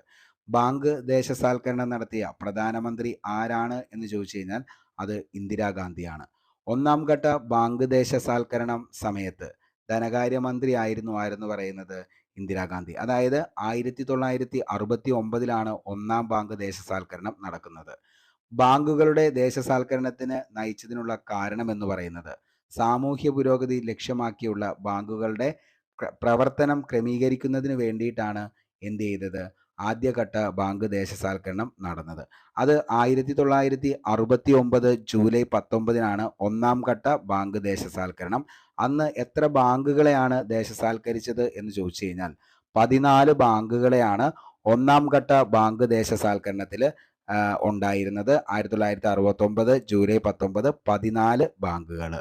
ഒന്നാം ഘട്ടത്തിൽ 50 കോടി രൂപയ്ക്ക് മുകളിൽ മൂലധനമുള്ള ബാങ്കുകളെയാണ് എന്ത് ചെയ്തത്, ദേശസാൽക്കരിച്ചത്. ഓക്കെ. അപ്പോൾ ഒന്നാം ഘട്ട ബാങ്ക് ദേശസാൽക്കരണത്തിൽ എത്ര കോടി രൂപയായിരുന്നു അതിൻ്റെ എന്താണ് ക്രൈറ്റീരിയ എന്ന് ചോദിച്ചു കഴിഞ്ഞാൽ 50 കോടി രൂപയുള്ള ബാങ്കുകളെയാണ് എന്തെന്ന് ചെയ്തത്, ഒന്നാം ഘട്ട ബാങ്ക് ദേശസാൽക്കരണത്തിൻ്റെ സമയത്ത് ദേശസാൽക്കരിച്ചത്. ഓക്കെ. അടുത്തത് രണ്ടാം ഘട്ട ബാങ്ക് ദേശസാൽക്കരണം നടന്നത് 1980 ഏപ്രിൽ 15 അന്ന് 6 ബാങ്കുകളാണ് രണ്ടാം ഘട്ടത്തിൽ എന്ത് ചെയ്തത്, ദേശസാൽക്കരിച്ചത്. എന്തായിരുന്നു അതിൻ്റെ ക്രൈറ്റീരിയ എന്ന് ചോദിച്ചു കഴിഞ്ഞാൽ രണ്ടാം ഘട്ടത്തിൽ 200 കോടി രൂപ മൂലധനമുള്ള ബാങ്കുകളെയാണ് ദേശസാൽക്കരിച്ചത്. ഓക്കെ. അപ്പോൾ ഒന്നാം ഘട്ടം എത്രയാണെന്ന് ചോദിച്ചു കഴിഞ്ഞാൽ എത്രയായിരുന്നു, 50 കോടിയായിരുന്നു. രണ്ടാം ഘട്ടമായപ്പോഴത്തേക്കും എന്ത് ചെയ്തു, 200 കോടിയായിരുന്നു. ഒന്നാം ഘട്ടം 1969 14 ബാങ്ക്, രണ്ടാം ഘട്ടം 1980 എത്രയാണ്, 6 ബാങ്കുകൾ. അപ്പോൾ എത്ര കോടിയായിരുന്നു അതിൻ്റെ അവർ എന്തായിട്ട് ക്രൈറ്റീരിയ ആയിട്ട് പറഞ്ഞത്, 200 കോടി രൂപയാണ്. നിലവിൽ ഇന്ത്യയിലുള്ള പൊതുമേഖലാ ബാങ്കുകളുടെ എണ്ണം എത്രയാണെന്ന് ചോദിച്ചു കഴിഞ്ഞാൽ എത്രയാണ്, 12 എണ്ണമാണ് നിലവിലെ ഇന്ത്യയിലുള്ള പൊതുമേഖലാ ബാങ്കുകളുടെ എണ്ണം എന്ന് പറയുന്നത്. അപ്പോൾ ഇത്രയും കാര്യങ്ങൾ ബാങ്കിങ് മേഖല റിസർവ് ബാങ്ക് ഓഫ് ഇന്ത്യയുടെ ഫസ്റ്റ് സ്റ്റെപ്പ് എന്നോണം നമ്മൾ പഠിച്ചു വെക്കണം. റിസർവ് ബാങ്ക് ഓഫ് ഇന്ത്യ ഇന്ത്യയിലെ ഏറ്റവും ഉയർന്ന ധനകാര്യ സ്ഥാപനം ഏതാണെന്ന് ചോദിച്ചാൽ അതാണ് ഏതെന്ന് പറയുന്നത് RBI എന്ന് പറയുന്നത്. അപ്പോൾ ഇന്ത്യയിലെ ഏറ്റവും ഉയർന്ന ധനകാര്യ സ്ഥാപനമാണ് reserve bank of India. Indian banking സംവിധാനത്തെ നിയന്ത്രിക്കുന്ന ധനകാര്യ സ്ഥാപനമാണ് RBI എന്ന് പറയുന്നത്. ഓക്കെ, അപ്പോൾ ഇന്ത്യൻ ബാങ്കിംഗ് സംവിധാനത്തെ നിയന്ത്രിക്കുന്ന ധനകാര്യ സ്ഥാപനമാണ് RBI. Reserve bank of India ഇന്ത്യയുടെ കേന്ദ്ര ബാങ്ക് എന്നറിയപ്പെടുന്നത് ഏതാണെന്ന് ചോദിച്ചു കഴിഞ്ഞാൽ ഏതാണ്? റിസർവ് ബാങ്ക് ഓഫ് ഇന്ത്യ ആണ് ഇന്ത്യയുടെ കേന്ദ്ര ബാങ്ക്. രൂപം കൊണ്ടത് ഏത് കമ്മീഷന്റെ ശുപാർശ പ്രകാരമാണ് എന്ന് ചോദിച്ചു കഴിഞ്ഞാൽ 1926 എന്താണ് ഹിൽട്ടൺ കമ്മീഷന്റെ ശുപാർശ പ്രകാരമാണ് എന്ത് രൂപം കൊണ്ടത്? റിസർവ് ബാങ്ക് ഓഫ് ഇന്ത്യ രൂപം കൊണ്ടത്. ഓക്കെ, അപ്പോൾ റിസർവ് ബാങ്ക് ഓഫ് ഇന്ത്യ രൂപം കൊണ്ടത് ഏത് കമ്മീഷന്റെ ശുപാർശ പ്രകാരമാണ് എന്ന് ചോദിച്ചു കഴിഞ്ഞാൽ ഏത് കമ്മീഷന്റെ ശുപാർശ പ്രകാരമാണ്? ഹിൽട്ടൺ കമ്മീഷന്റെ ശുപാർശ പ്രകാരമാണ്. രൂപീകൃതമാകാൻ കാരണമായ ആക്ട് എന്താണെന്ന് ചോദിച്ചു കഴിഞ്ഞാൽ reserve bank of India 1934 act അനുസരിച്ചാണ്. ഇന്ത്യയിൽ റിസർവ് ബാങ്ക് പ്രവർത്തനം ആരംഭിച്ചത് എന്നാണെന്ന് ചോദിച്ചു കഴിഞ്ഞാൽ 1935 ഏപ്രിൽ 1 ഇന്ത്യയിൽ റിസർവ് ബാങ്ക് പ്രവർത്തനം ആരംഭിച്ചത്. റിസർവ് ബാങ്കിന്റെ സ്ഥാപിത മൂലധനം എത്രയാണെന്ന് ചോദിച്ചു കഴിഞ്ഞാൽ 5 കോടി രൂപയായിരുന്നു റിസർവ് ബാങ്കിന്റെ സ്ഥാപിത മൂലധനം എന്ന് പറയുന്നത് 5 കോടി രൂപ. റിസർവ് ബാങ്ക് ദേശസാൽക്കരിച്ചത് 1949 ജനുവരി 1 റിസർവ് ബാങ്ക് ദേശസാൽക്കരിച്ചത്. റിസർവ് ബാങ്കിന്റെ പ്രഥമ ആസ്ഥാനം എവിടെയാണെന്ന് ചോദിച്ചു കഴിഞ്ഞാൽ പ്രഥമ ആസ്ഥാനം കൊൽക്കത്തയിലാണ്. എന്നാൽ റിസർവ് ബാങ്കിന്റെ ഇപ്പോഴത്തെ ആസ്ഥാനം എവിടെയാണെന്ന് ചോദിച്ചു കഴിഞ്ഞാൽ മുംബൈയിലെ നരിമാൻ പോയിന്റിലാണ് റിസർവ് ബാങ്കിന്റെ ഇപ്പോഴത്തെ ആസ്ഥാനം എന്ന് പറയുന്നത്. അപ്പോൾ പ്രഥമ ആസ്ഥാനം എങ്ങാനും ചോദിച്ചു കഴിഞ്ഞാൽ അതിൻ്റെ ഉത്തരം ഏതാണ്? കൊൽക്കത്തയാണ്. RBI ഇന്ത്യയുടെ കേന്ദ്ര ബാങ്കായി ഔദ്യോഗികമായി പ്രഖ്യാപിച്ചത് എന്നാ ചോദിച്ചു കഴിഞ്ഞാൽ 1949 RBIയെ ഇന്ത്യയുടെ കേന്ദ്ര ബാങ്കായി ഔദ്യോഗികമായി പ്രഖ്യാപിച്ച വർഷം 1949. ബാങ്കിംഗ് റെഗുലേഷൻ ആക്ട് പാസാക്കിയ വർഷമാണ് 1949. ഭാരതീയ റിസർവ് ബാങ്കിന്റെ പ്രധാന ധർമ്മങ്ങൾ നോട്ട് അച്ചടിക്കൽ, അതേപോലെ തന്നെ എന്താണ് വായ്പ നിയന്ത്രിക്കൽ എന്നിവയാണ് ഭാരതീയ റിസർവ് ബാങ്കിന്റെ പ്രധാനപ്പെട്ട ധർമ്മങ്ങൾ എന്ന് പറയുന്നത്. എന്താണ്? അതായത് വായ്പ നിയന്ത്രിക്കൽ, അതേപോലെ തന്നെ എന്താണ് ഈ പറയുന്ന എന്താണ് നോട്ട് അച്ചടിക്കൽ. ഇത് രണ്ടുമാണ് ഭാരതീയ റിസർവ് ബാങ്കിന്റെ പ്രധാനപ്പെട്ട ധർമ്മങ്ങൾ എന്ന് പറയുന്നത്. ഓക്കെ, റിസർവ് ബാങ്കിന്റെ ചിഹ്നത്തിലുള്ള മൃഗം നമ്മൾ കണ്ടിട്ടുണ്ട്. എന്താണ്? മൃഗം കടുവയാണ്. റിസർവ് ബാങ്കിന്റെ ചിഹ്നത്തിലുള്ള മൃഗം ഏതാന്ന് ചോദിച്ചാൽ അത് കടുവയാണ്. റിസർവ് ബാങ്കിന്റെ ചിഹ്നത്തിലുള്ള വൃക്ഷം ഏതാന്ന് ചോദിച്ചാൽ അത് എണ്ണപ്പനയാണ്. റിസർവ് ബാങ്കിന്റെ ചിഹ്നത്തിലുള്ള വൃക്ഷമാണ് എണ്ണപ്പന. ബാങ്കുകളുടെ ബാങ്ക്, സർക്കാരിന്റെ ബാങ്ക്, വിദേശ നയത്തിന്റെ സൂക്ഷിപ്പുകാരൻ, അന്താരാഷ്ട്ര നാണയനിധിയിൽ ഇന്ത്യയെ പ്രതിനിധീകരിക്കുന്നത്, ഇന്ത്യൻ കറൻസിയുടെ വിനിമയ മൂല്യം സ്ഥിരമായി സൂക്ഷിക്കുന്നത്, പണസംബന്ധമായ എല്ലാ കാര്യങ്ങളും ഗവൺമെന്റിനെ ഉപദേശിക്കുന്നത്. ഈ ചുമതലകളെല്ലാം ആരിൽ നിക്ഷിപ്തമാണ്? റിസർവ് ബാങ്ക് ഓഫ് ഇന്ത്യ അല്ലെങ്കിൽ RBIയിൽ നിക്ഷിപ്തമായിട്ടുള്ള കടമകളാണ് ഇതെല്ലാം എന്ന് പറയുന്നത്. അതായത് ബാങ്കുകളുടെ ബാങ്ക് എന്നറിയപ്പെടുന്ന ബാങ്ക് ഏതാണെന്ന് ചോദിച്ചാൽ അത് റിസർവ് ബാങ്കാണ്. അതേപോലെ തന്നെ സർക്കാരിൻ്റെ ബാങ്ക് എന്നറിയപ്പെടുന്നതും ഏതാ? RBI തന്നെയാണ്. വിദേശ നയത്തിൻ്റെ സൂക്ഷിപ്പുകാരൻ എന്നറിയപ്പെടുന്നത് RBI. അന്താരാഷ്ട്ര നാണയനിധിയിൽ ഇന്ത്യയെ പ്രതിനിധീകരിക്കുന്നത് RBI ആണ്. ഇന്ത്യൻ കറൻസിയുടെ വിനിമയ മൂല്യം സ്ഥിരമായി സൂക്ഷിക്കുന്നത് RBI. പണസംബന്ധമായ എല്ലാ കാര്യങ്ങളിലും ഗവൺമെന്റിനെ ഉപദേശിക്കുന്നത് ആരാണ് എന്ന് ചോദിച്ചാൽ അതിൻ്റെ ഉത്തരവും ആര് തന്നെയാ? RBI തന്നെയാണ്. ഓക്കെ, ഇന്ത്യൻ രൂപയുടെ ചിഹ്നം രൂപകൽപ്പന ചെയ്തത് ആരാണ്? മോസ്റ്റ്ലി റിപ്പീറ്റഡ് ആണ്. Previous year question paper workout ചെയ്യുന്ന ഉദ്യോഗാർത്ഥിയാണെങ്കിൽ നിങ്ങൾ ഉറപ്പായിട്ടും കണ്ടിട്ടുണ്ടാവും. D. ഉദയകുമാർ എന്ന് പറയുന്ന വ്യക്തിയാണ് ഇന്ത്യൻ രൂപയുടെ ചിഹ്നം രൂപകൽപ്പന ചെയ്തത്. റിസർവ് ബാങ്ക് പുറത്തിറക്കിയ 500 രൂപ നോട്ടിൽ കാണുന്ന ചിത്രം ഏതാണെന്ന് ചോദിച്ചു കഴിഞ്ഞാൽ ഏതാണ്? ചെങ്കോട്ടയാണ്. ഓക്കെ, അപ്പോൾ 500 രൂപ നോട്ടിൽ ആലേഖനം ചെയ്തിരിക്കുന്ന ചിത്രം ഏതാണെന്ന് ചോദിച്ചു കഴിഞ്ഞാൽ അത് ചെങ്കോട്ടയുടെ ചിത്രമാണ് ആലേഖനം ചെയ്തിരിക്കുന്നത്. ഓക്കെ, അപ്പോൾ 500 രൂപയുടെ നോട്ടിൽ ഏത് ചിത്രമാണ് എന്ന് ചോദിച്ചു കഴിഞ്ഞാൽ ചെങ്കോട്ടയുടെ ചിത്രമാണ്. അതിൻ്റെ നിറം എന്താണെന്ന് ചോദിച്ചു കഴിഞ്ഞാൽ സ്റ്റോൺ ഗ്രേ ആണ്. ഓക്കെ, അപ്പോൾ 500 രൂപ നോട്ട് സ്റ്റോൺ ഗ്രേ, അതിൽ ആലേഖനം ചെയ്തിരിക്കുന്ന ചിത്രം ചെങ്കോട്ട. 200 രൂപയുടെ നോട്ടാണെങ്കിൽ അതിൻ്റെ കളർ എന്ന് ചോദിച്ചു കഴിഞ്ഞാൽ ബ്രൈറ്റ് യെല്ലോ എന്ന് പറയുന്ന കളറാണ്. അതിൽ ഏത് സ്മാരകമാണ് അതിൻ്റെ അകത്ത് ചിത്രമാലേഖനം ചെയ്തിരിക്കുന്നത്? സാഞ്ചി സ്തൂപമാണ്. ഓക്കെ, അപ്പോൾ 200 ബ്രൈറ്റ് യെല്ലോ സാഞ്ചി സ്തൂപം. 100 രൂപ നോട്ടിലാണെങ്കിൽ അത് ലാവൻഡർ എന്ന് പറയുന്ന കളറാണ് 100 രൂപ നോട്ടിൻ്റെ. റാണി കി വാവാണ് അതിൻ്റെ അകത്ത് കാണപ്പെടുന്ന ചിത്രം എന്ന് പറയുന്നത്. ഗുജറാത്തിലെ റാണി കി വാവ് എന്ന് പറയുന്ന ആ ഒരു ചിത്രമാണ് അതിൽ കാണുന്നത്. 500ാമത്തെ ഫ്ലൂറസൻ ബ്ലൂ ആണ്. അതിൽ കാണുന്നത് ഹംപിയിലെ രഥമാണ്. അപ്പോൾ 50 ഹംപി എന്ന് ഓർത്താൽ മതി. കർണാടകയിലെ ഹംപിയാണ് കാണപ്പെടുന്നത്. ഹംപിയിലെ രഥത്തെയാണ് അതിൻ്റെ നമ്മൾ കാണാനായിട്ട് സാധിക്കുന്നത് 50 രൂപ നോട്ടിൽ. അതിൻ്റെ കളർ എന്താണെന്ന് ചോദിച്ചാൽ ഫ്ലൂറസൻ ബ്ലൂ ആണ്. ഇനി 20 രൂപ നോട്ടിലാണെങ്കിൽ ഗ്രീനിഷ് യെല്ലോ ആണ്.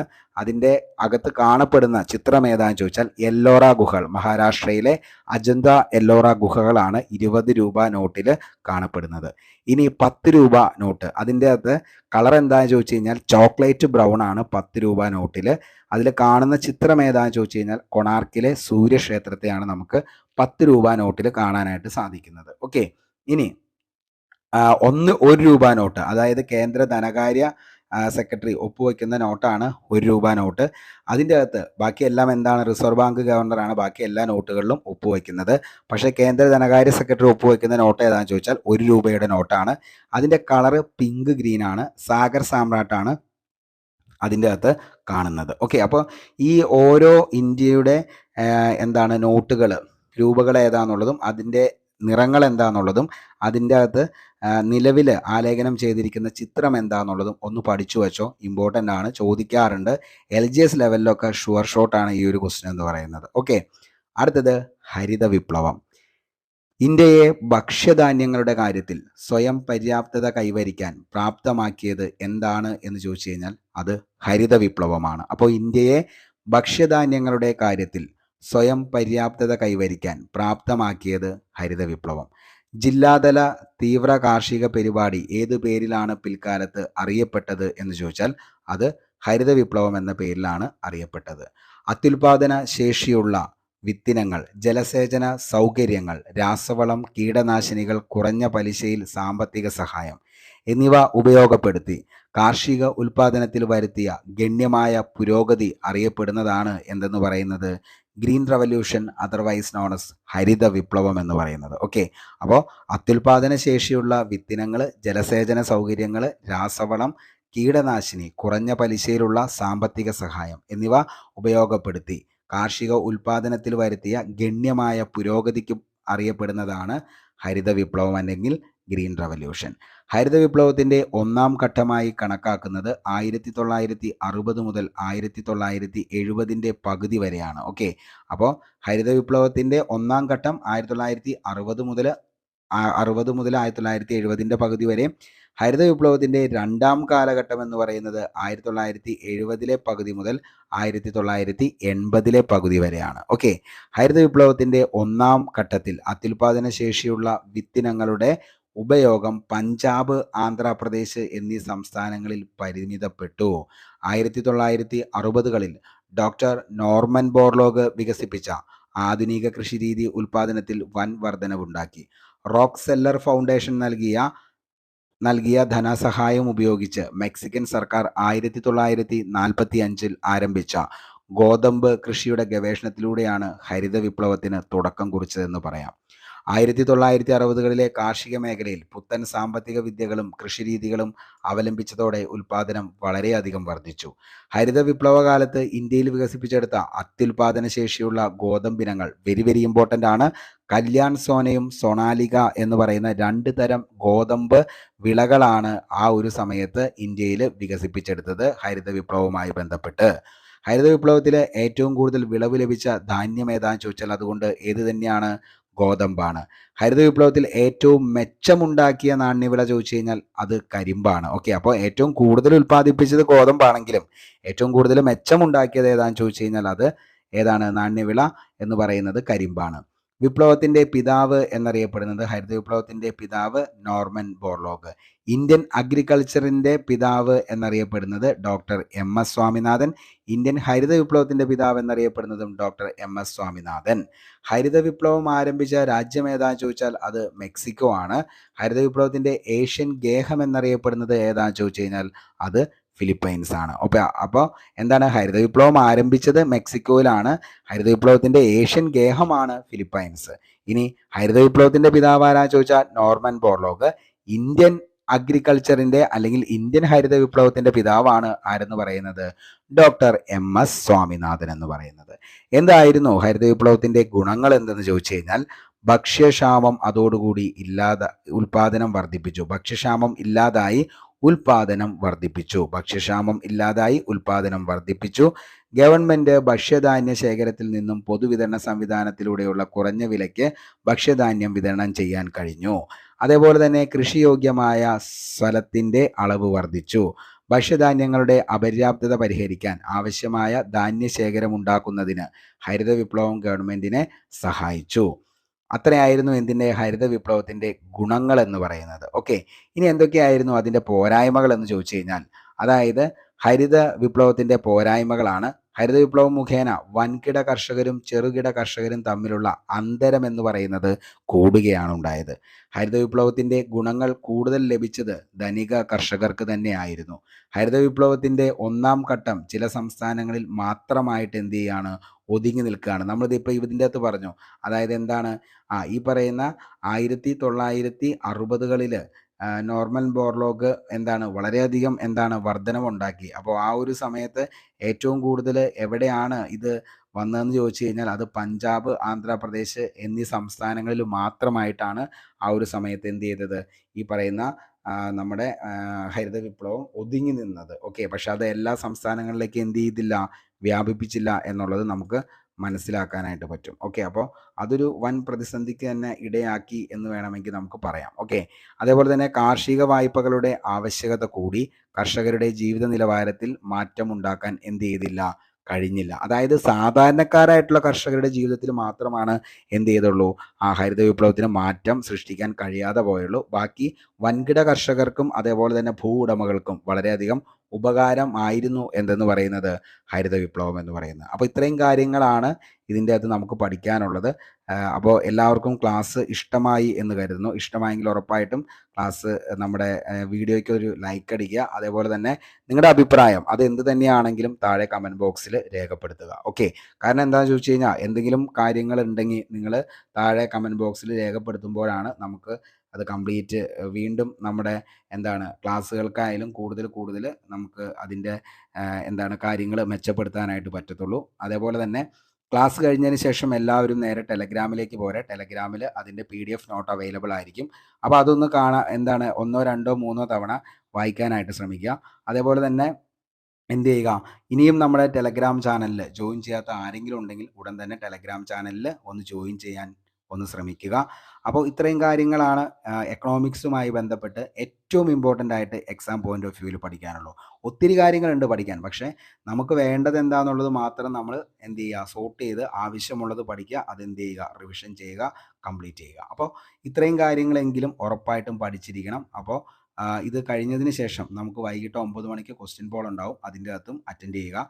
അപ്പോൾ നമുക്കൊരു ഫുൾഫില്ലായിട്ട് ഈ ഒരു ടോപ്പിക്ക് ക്രിസ്റ്റൽ ക്ലാരിറ്റിയിൽ നമുക്ക് മനസ്സിലാവുന്നതായിരിക്കും. ഓക്കെ, അപ്പോൾ ഇത്രയും കാര്യങ്ങളാണ് പറയാനുള്ളൂ. എല്ലാവരും നന്നായിട്ട് പഠിക്കുക. അതേപോലെ തന്നെ എന്ത് ചെയ്യുക, പഠിച്ച കാര്യങ്ങൾ ഓരോന്നും കൃത്യമായി തന്നെ റിവിഷൻ ചെയ്തു പോവുക. പുതിയൊരു വീഡിയോയുമായി നമുക്ക് വീണ്ടും കണ്ടുമുട്ടാം. അതുവരത്തേക്കും short break. Signing off, Arun Kombanadan. Thank U.